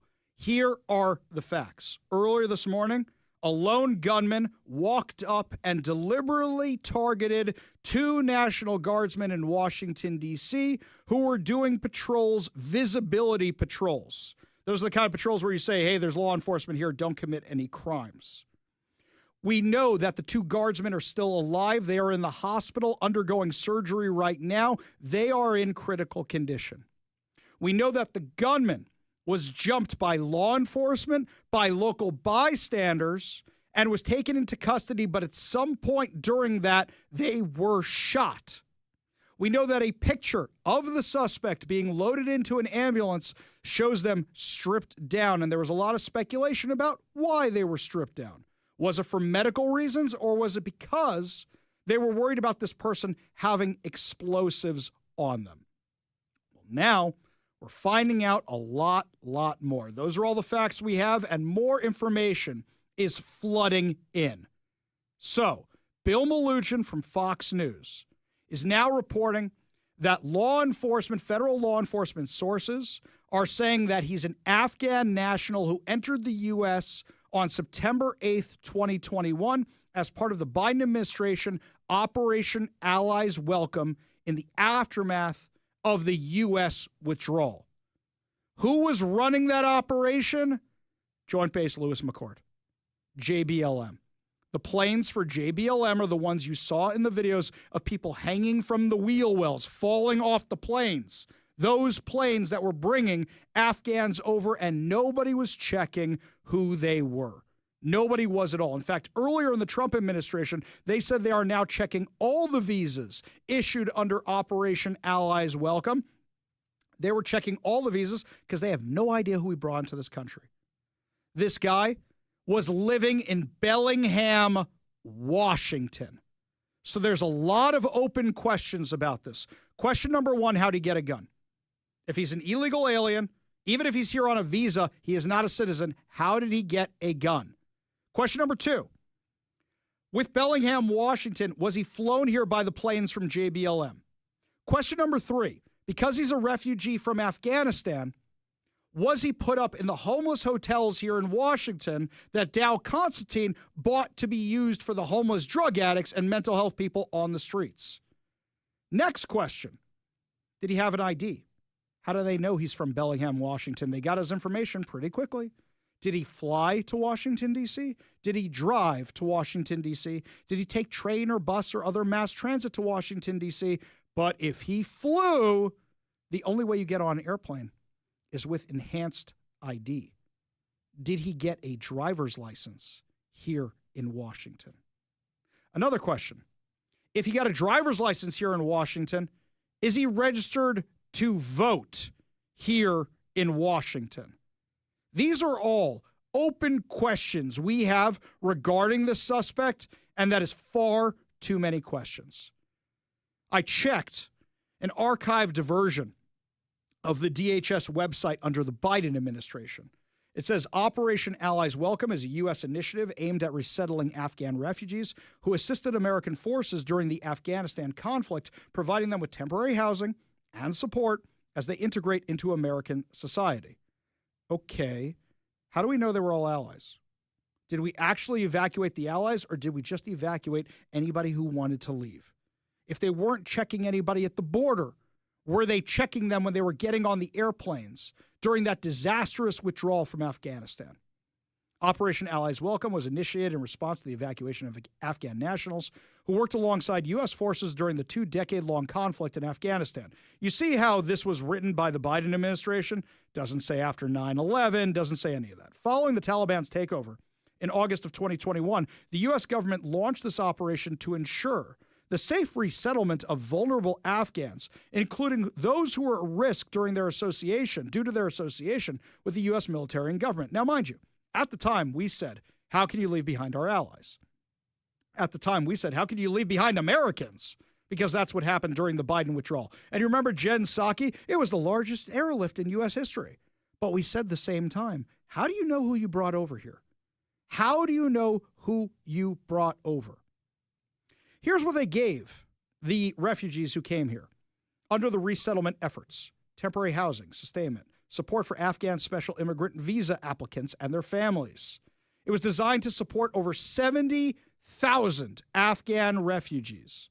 The Department of Homeland Security led the operation, coordinating with various federal, state, local government, NGOs, non-government organizations, and private sector partners to facilitate the resettlement process. Afghan evacuees were initially housed at U.S. military installations, which means that this terrorist may have been living at JBLM for all we know. They may have been living on a U.S. military base, which is insane, by the way. Absolutely insane. Don't forget, Mike, what else was going on at that time? COVID testing. So all the COVID stuff was happening on the military base. They weren't letting them out because of COVID. You kidding me? This was August of 2021. We were in what I would call deep COVID at this point. Yeah. Jay Inslee hadn't lifted all his insanity. That was all. He wouldn't lift that till what, October? Something like that. Yeah. We're probably halfway through the 975 days of emergency powers, if I remember my history correctly. I think you are right. I think you are. I'm old enough to remember the lockdown, the dark days, when we all lived under the empire. You remember your history. Very good. Thank you, Mike. I needed that. I really needed that. Now, here's something else. Wait a second. I'm still reading. This is all from DHS's website. DHS's archived website is giving away all the details. They were housed at the U.S. military installations where they received essential services, including medical care, COVID-19 testing, and vaccinations, before being connected with local resettlement agencies. Do you know what that probably means? Local resettlement agencies likely means King County. Likely means Dow Constantine's homeless hotels. These are things we need an answer to, where your tax dollars spent on this guy living here in Washington State. Your tax dollars stolen from you by Dow Constantine. Stolen from you by Jay Inslee. Holy cow. How much worse can this get? This one here, Ari, good question. This is on the Warrior Injury Law text line from Robert in Kent. Ari, good question. Does the Washington man have an enhanced driver's license? Exactly. Did he get a driver's license from here in Washington? So now we don't just have to worry about the commercial driver's licenses, who they issued them to if they were illegals. Were they also issuing enhanced licenses, which means anybody can get on an airplane? And it's not like we haven't had issues with terrorists on airplanes before in this country. Also, here's something else. This is a great point. From the 206. Ari, it also means ordinary citizens were actually on the street in D.C. because Trump made D.C. safer by sending in the National Guard. Last time I was in D.C., the streets were vacant, aside from the few people on the street who were waiting for cabs. Exactly right. There are so many outstanding questions, including how much was our local government here in Washington involved in this? I am very, very curious. In fact, I'll have Google here do a little bit of research for me here, but sounds like this is exactly what was exactly what we were worried about, exactly what we were warning about. Exactly what we were warning about, that terrorists were taking advantage of the situation to come into the U.S. And he's been here since 2021. What has he been doing for the last 4 years? Because right now, as we're trying to find out if he was in a Dow Constantine homeless hotel, as we're trying to find out if he was given an enhanced driver's license, you know what the left is trying to do? Was he a Boy Scout leader? Do you think we can find out if he was a Boy Scout leader? Do you think we can find that out? Meanwhile, the media is going to have a ton of egg on their face. This was CNN just a couple days ago talking about the National Guard. Actually, what the president is doing through the Secretary of Defense is creating units, official military units, to quite frankly, watch the American people. And that's the thing that is absolutely abhorrent. It reminds me so much of what happened in Germany in the 1930s. Oh, stop it with the Holocaust stuff.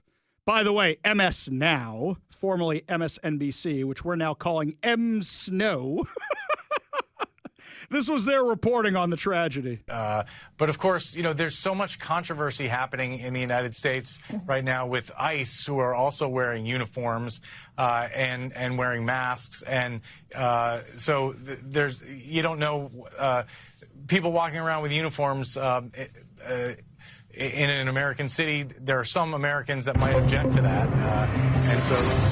So it's justified, right, MS Now? M Snow? It was justified because they were walking around in uniforms, right? ABC was no better. Or a focus will turn to whether these guardsmen were specifically targeted.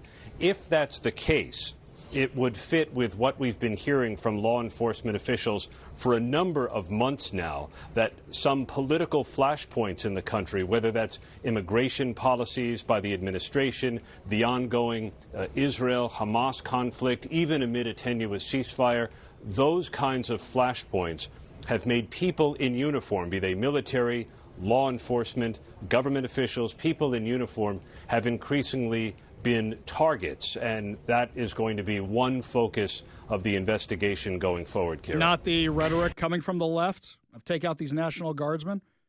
So this one here, holy cow, there's going to be a lot of people held responsible for this. Time to start filing some public disclosure requests. Everything, every coordination between DHS and Washington State and King County. Every county in Washington. How many of these counties took part in this? Secretary of War Pete Hegseth came out today to say the mission will continue. Very productive meetings, but I want to start by saying after those meetings, myself and my team were notified that 2 National Guardsmen have been shot in Washington, D.C., critically wounded. The shooter shot in a cowardly, dastardly act targeting the best of America. Heroes willing to serve in Washington, D.C., serve for people they don't know and they've never met because they love their country and their capital and their community. They were willing to do dangerous things others were not because they love their fellow Americans. Someone decided to turn that into targeting National Guardsmen. That will only stiffen our resolve. We will never back down. We will secure our capital. We will secure our cities. In fact, this happened just steps away from the White House. It will not stand. And that's why President Trump has asked me, and I will ask the Secretary of the Army to the National Guard, to add 500 additional troops, National Guardsmen, to Washington, D.C. This will only stiffen our resolve to ensure that we make Washington, D.C. safe and beautiful. The drop in crime has been historic. The increase in safety and security has been historic. But if criminals want to conduct things like this, violence against America's best, we will never back down. President Trump will never back down. That's why the American people elected him. America and our warriors, our National Guardsmen, are strong. And so we're following this very closely. We're getting information rapidly. I mentioned the faith of this country, the Christian faith, the prayers. I would ask for prayers for our National Guardsmen. Amen. Absolutely. They're undergoing surgery right now. They're still in critical condition. We don't know more than that. There are reports, which have not been confirmed yet, that they were shot in the head. Meanwhile, Transportation Secretary Sean Duffy is now out with a statement, and I wonder if this is because of some of the open questions we have. Quote, on the night before Thanksgiving, 2 families are hurting like never before. Today, our nation prays for the families of 2 patriotic West Virginia National Guardsmen who were shot while performing the duties we asked them to do, to protect the people of Washington, D.C. Duffy said the attack underscores the need for greater safety measures and vowed to hold transit authorities accountable. He warned he would not hesitate to withhold federal funding from cities that don't respond adequately. Is this a not-so-subtle dig at Washington state municipal agencies that may have given this guy a driver's license or other forms of identification? Quote, this is an unspeakable tragedy, a cowardly act. I will continue to do everything in my power as Secretary of Transportation to hold transit authorities accountable to radically improve security and safety on our public transit systems. I promise to withhold funding if cities don't respond adequately. Our citizens deserve safe transportation, and our brave National Guard deserves respect, not violence. Are we going to find out this guy got a Washington State enhanced driver's license? Are we going to find that out? Is that how he got on an airplane? When he says transit, did this guy take Amtrak? Did this guy hop a bus? What happened here? These are the open questions, and how much of your taxpayer dollars were spent harboring a terrorist because Joe Biden brought him into this country? Because Joe Biden and the Democrats abandoned Afghanistan to the Taliban and took whoever wanted to come to the United States on airplanes paid for with your taxpayer dollars that may have been here in Washington State. Lots more to discuss as the show continues, my friends. As we wait for more developments of what's going on in D.C., we're also going to see what's going on here in Washington regarding what the local insanity teachers unions are up to. I'll tell you about that, plus a whole lot more. But first, Todd Herman's Daily Thoughtcast, right now on the Ari Hoffman Show.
Welcome back to the Ari Hoffman Show. Just a reminder, download the KVI app and subscribe to our podcast so that way you can take us with you on your Thanksgiving travels. Now, we are updating our top story of the shooting of 2 National Guardsmen in Washington, D.C. And just to go over the facts before we give you the latest information I just found out, we're just going to recap what we know for you. 2 National Guardsmen were shot this morning by a suspect in Washington, D.C. The suspect is an Afghan national who came to the U.S. in August of 2021, was given a visa in September of 2021, which means they came here during Joe Biden's disastrous withdrawal from Afghanistan. They were brought over here, bringing over our allies, quote unquote, from Afghanistan, which really means whoever was Afghan and wanted a flight to the U.S., that's who was brought over here. We know that this person was living in Bellingham, Washington. Bellingham, Washington. Open questions we have are, how'd this person get a gun? How'd this person travel? Did this person have an enhanced ID? We have a lot of open questions, but I did some quick Googling, and I was asking which organizations were involved in resettling the Afghan refugees. One of the ones I found was MAPS, the American Muslim Empowerment Network and the Muslim Association of the Puget Sound. Do you know who these guys are tied to? CARE, the Council for American Islamic Relations, the unindicted co-conspirators in the Holy Land trial. It's amazing how just Googling you can find this stuff. You think anybody in the lamestream media is looking into this at all? So now the question is, did they settle them in Dow Constantine's homeless hotels? These are open questions we have that we have to start looking into. And our amazing KVI listeners are sending us tips we have to check out. So, for example, Mike says, Ari, I do know some of the Afghans were housed in the Silver Cloud Hotel in Redmond. I remember when that was bought for the homeless. I don't remember if it was being used for the Afghans, but that's jogging something in my memory. Mike, I appreciate that. We're going to do some looking into that. We're going to do looking into all these programs. Wow, my Thanksgiving just got a lot more exciting. I thought I was going to be at home having some turkey. No, it looks like now I get to start doing public disclosure requests and going through documents to find out who was resettling these guys, whose money was being used, who was paying for it.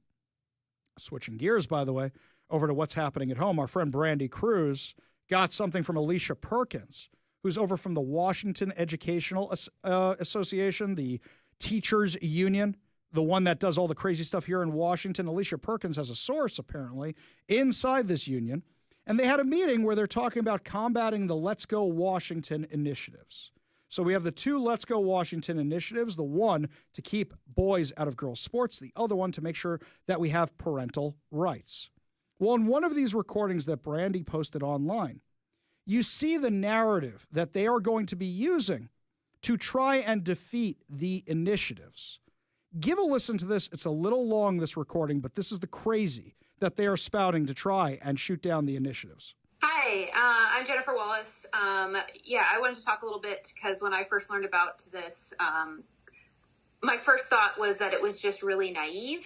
My background, I have a doctorate in medical and molecular genetics, and I used to study human genetics. I think there is the misunderstanding in the public that there's a scientific consensus on the definition of biological sex. And unless I'm going to breed people and see if they have babies, outside of that, there's not really a consensus on. Stop. There's no consensus on biological sex? No, there is a consensus, and you wackadoodles are trying to reform it, trying to transform it, trying to transition it, trying to change it. XX, XY. Biology. Didn't do well in that class, but I remember that much. There's that Y chromosome for the boys. Yeah, that is settled science. You lunatics, right there you have lost me. You want to call yourself a genetics expert and you don't know XXXY? I know I'm triggering a whole bunch of people who are having flashbacks to science classes in high school. Biological sex. Biology is a spectrum, and I think that really... Biology is a spectrum! A spectrum! Last time I checked, there's boys, there's girls. So you're telling me the only way we can find out if somebody's a boy or a girl is by if they can breed? What about people who unfortunately can't have kids? What if people choose not to have kids? So people who choose not to have kids, we're not sure if they're biological sex. Just making sure I got that. That's your rationale. So we don't know for sure until you procreate? What other craziness is there? Gets lost as we try to bin people in these nice bins, and like the majority of people are going to fit in these binary, male or female, but there's a pretty large percentage of the population, 1% to 2%, that are actually intersex. So that's about the same percentage of folks that are redheaded. So intersex. Oh, stop. Okay, it's a genetic abnormality. Those are not the people who we're having issues with in sports. The issues we're having in sports are boys who cannot compete at the boy level. So they want to dominate at the girl level. That's what it is. People, and a lot of people who are intersex don't know that they're intersex. And so some people may. Yeah, they don't know till some teacher convinces them of this. That's what she's saying. In childhood, some may find out in adolescence. A lot of people won't know until they have infertility issues as an adult. You'll have people who are, maybe you think of as biologically female that have higher testosterone levels than some men who are, you would think of as biologically male. Again, these are genetic abnormalities. This is not the norm. And if it was genetic abnormalities we were looking into, okay, there are ways of addressing that. But that's not what we're talking about. We're talking about kids who are convinced or who have been brainwashed to believe they are another gender who aren't fooling anybody. You can have, and the whole idea that you can check genitals to confirm sex is silly too.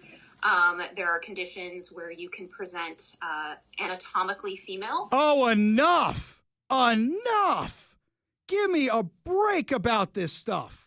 Here's something else, by the way. Their other claim is that they're going to have this invasive inspections of kids' genitals. Do you know what happens when a kid wants to play sports? They have to go for a physical. I'm sure you remember your physicals when you were a kid. Guess what the doctor does? Doctor knows if that's a boy, doctor knows if that's a girl. That's what happens. That's what a physical is. Claiming there's going to be, the coach is going to check it out? The school nurse is going to check it out? No, I don't think so, but that's a lie they're going to tell. But actually be chromosomally male. So there's not like a serum test, there's not I can eyeball your genitals until what sex you are. Mm-hmm. I can't even look at your chromosomes necessarily until what sex you are. I'd have to sequence you, and then still it would be kind of as you define it. So sex ends up being really more of a social and philosophical construct than a hard biological construct. And I'm always kind of baffled by this legislation that just kind of ignores reality. Mm-hmm. And it's so much more complicated. So I think you guys all get that, but I think reminding people that the scientific community does not have a consensus on this. So even though there may be some people pushing legislation, that legislation is not based on science, even trying to identify sex. Thank you so much, Doctor. Thank you for making all of us smarter. That was really, really appreciate it. All of you are now dumber. All of you are now dumber for having heard it. Really, you really, really are. This is what it is? Really? Give me a break. What you just said is one of the most insanely idiotic things I have ever heard. At no point in your rambling, incoherent response were you even close to anything that could be considered a rational thought. Everyone in this room is now dumber for having listened to it. I award you no points, and may God have mercy on your soul. Exactly right. We go to the Warrior Injury Law studio line. Take a call from Manny in Kent. Manny, what's going on? Well, I was listening to you talk about the shooting up in D.C. and this individual who had a firearm. There are ways for individuals who are non-citizens to get firearms in the state of Washington. They would have to have what's called an alien firearms license, and it would be issued to certain people. If you have a green card, you can get one. If you are a refugee, you can get one.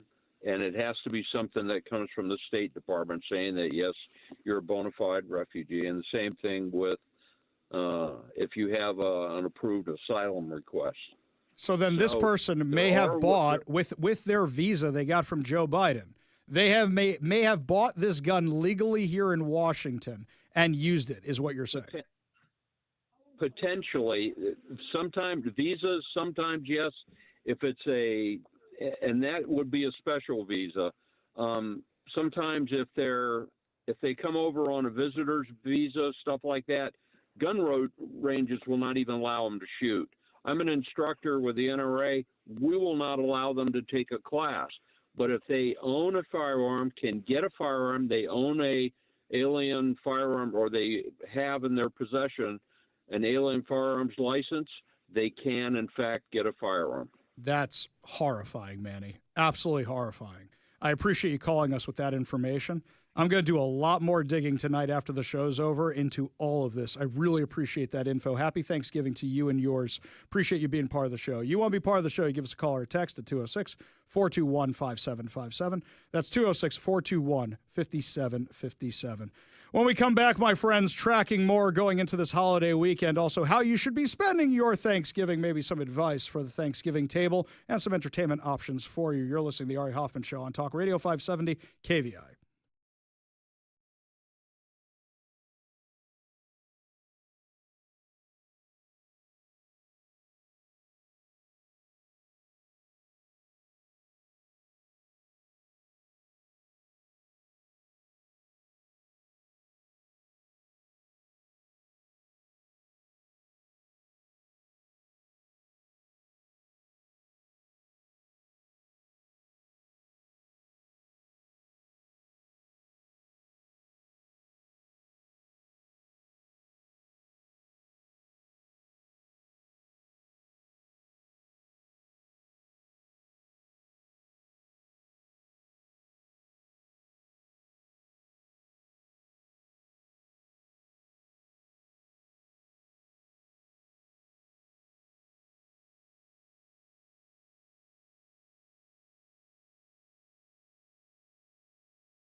Welcome back to the Ari Hoffman Show. Just a reminder, wherever you're going for Thanksgiving, download the KVI app and, of course, subscribe on whatever your preferred podcast platform is. That way you never miss a minute of the show. You can get caught up on past episodes and past interviews. Gee, what are you going to talk about with your family at the Thanksgiving dinner? You know what I don't understand? I don't fight with my family at the Thanksgiving dinner table. That's not what we do. We have discussions. We have different points of view. My opinion is you only really fight with your family when you don't like members of your family already. It's not the politics that are dividing your family. It's there may be other underlying issues. I don't know what's going on with your family. I can only speak to my family, but that's my sense of things. Because even relatives of mine that are very far left, or were up until recently, we could still talk. We could still make fun of each other. We could still have conversations. I got tons of friends on the other side of the aisle. We still have drinks together. I don't understand this concept of people being mad at each other over politics on Thanksgiving. If your family should be able to talk to each other, if your family should be able to have discussions about things you disagree with because you're still blood, because you're still family. I don't understand that. Cairo 7 has a whole write-up here about how to navigate politics at the dinner table. Do you really need help, and are you going to take the advice from Cairo 7 about how to navigate your family meal? Quote, there are ways to navigate discussions that threaten to be spicier than the family holiday dinner. Katrina Egner, president and CEO of Sound Behavioral Health. You went to a shrink about this? Holiday gatherings are not the time for you to try and change somebody's mind. Really? Really? I want to roll up in my MAGA hat. Instead, Egner said, be curious about the person's politics. Ask questions to steer the conversation into more of an exchange of ideas. If that doesn't appear to be working, try changing the subject. Do you have a family? Do you not rib your brothers and sisters and family members that disagree with you? That's what you do. If you're there and Aunt Betty has you cornered in the kitchen, tell her how much you like her necklace and how you've taken up beating. What? What century are we living in here? You can also try the frank approach, saying, you know, we're here to celebrate and spend time together, and let's talk about things we love. How about we do that? That's almost a kind of blank you with a smile. That's what that is. That's not going to work.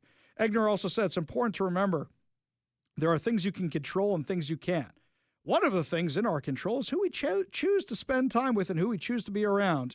We may feel a lot of pressure to be with certain family members at the holiday. In the end, it's your decision. That's your choice. Do you have parents? Do you understand how this works? Do you? It's nice that you're like robo, no emotion shrink lady. That's not how it works. Clearly, you don't have a Jewish mother with Jewish guilt. Clearly, you don't have one of those. She said it's okay to send flowers or a card or just opt out of a family gathering altogether. Wow, you really don't understand how life works. That's okay. These are called boundaries, and boundaries are not bad. They're incredibly healthy. That's very important to recognize. You and yours and how you can honor your... who is this person? Who is this person, really? That's the direction you're going in? I will say is that with my family, we do Thanksgiving a little differently. Because from the Jewish perspective, we do Thanksgiving twice a week. Every Friday night, every Saturday is like Thanksgiving meals for us. So for us, we do it on Friday night when we have everybody over anyway, and we do all the Thanksgiving stuff then. Thursday, actually tomorrow night, I'm thinking about taking my daughter, she's learning to drive. I'm thinking of taking her down to the Black Friday so she can learn to navigate crazies in a parking lot.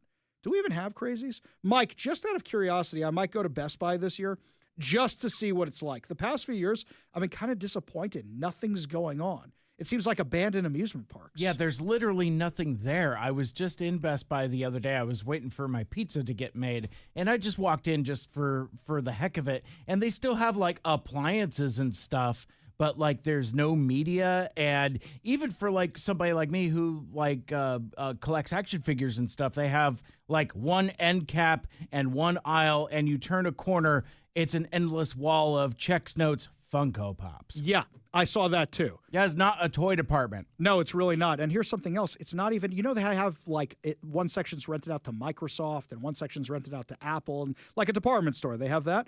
I went there looking for a new Surface a couple weeks ago when I bought my new laptop, and they didn't have what I wanted in stock. They go, well, you can order it online. I go, I came to you because online for Microsoft says it's going to be X amount of weeks. That's why I came to you guys. And they go, sorry, we get it right from Microsoft. We don't have any in stock. It's a glorified showroom these days. Is anybody actually going down there for the deals? I think most people are just going online. Is Cyber Monday even really a thing anymore? By the time Cyber Monday rolls around, I find it's usually just the recycled garbage we saw before. Now, mind you, don't forget, Costco is closed on Thanksgiving. If you need to go to Costco, you go to Costco tonight, and may the odds be ever in your favor. I don't envy you of trying to do that tonight. But yes, places like Costco, Sam's Club, if there's any Sam's Club still around, those are all closed tomorrow, my friends. So you got to go to the other grocery stores if you're going somewhere, or you got to go tonight. Only good news to wrap up the show. Your good news headlines put a smile on your face heading off to those family dinners. You're listening to the Ari Hoffman Show on Talk Radio 570 KVI.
Only good news to wrap up a shorter week of the Ari Hoffman Show right here on Talk Radio 570 KVI.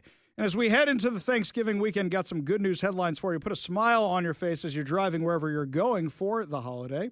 This one from CNN was actually sent over to us by our frenemy, Bennett the Protester. He's very big into the organ donation. We have him talk on the show sometimes about it. Jesse Eisenberg shocked some folks during an appearance on the Today Show with an announcement which also seemed to surprise him. The Now You See Me, Now You Don't star was being hailed by the morning show's co-anchor Craig Melvin for being a big supporter of blood drives, given that Eisenberg once helped out and donated during one held at the Today Show. He said, yeah, that's true. I'm actually donating my kidney in 6 weeks. I really am. He said, I don't know why I got bitten by the blood donation bug. Yeah, I love it. I mean, it's nice. I know people like our friend Matt Gilbert gives blood all the time. But my thing here is how many organs you got to give away, man? That's very nice. That's wonderful. So the social network actor explained he was doing an altruistic donation in mid-December. He said he's very excited to do it.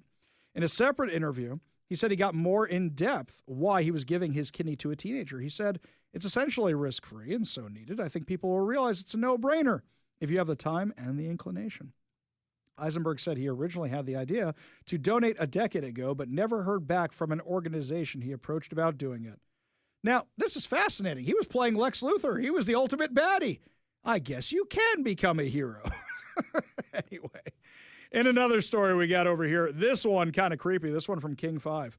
A woman in Thailand shocked temple staff when she started moving in her coffin after being brought in for cremation. Wat Rat Prakong Tham, a Buddhist temple in the province of Nonthaburi, I'm probably butchering all of that, on the outskirts of Bangkok, posted a video to its Facebook page showing a woman lying in a white coffin in the back of a pickup truck, slightly moving her arms and head, leaving temple staff bewildered. Peirat Sudthup, the temple's general and financing affairs manager, told the Associated Press on Monday that the 65-year-old woman's brother drove her from the province of Phitsanulok to be cremated. He said they heard a faint knock coming from the coffin. He said, I was a bit surprised. So I asked them to open the coffin, and everyone was startled. I saw her opening her eyes slightly, knocking on the side of the coffin. She must have been knocking for quite some time. According to Peirat, the brother told his sister she had been bedridden for about 2 years when her health deteriorated, and she became unresponsive, appearing to stop breathing 2 days ago. The brother then placed her in a coffin and made the 300-mile journey to a hospital in Bangkok, to which the woman had previously expressed a wish to donate her organs. Okay, I think you need to get there faster.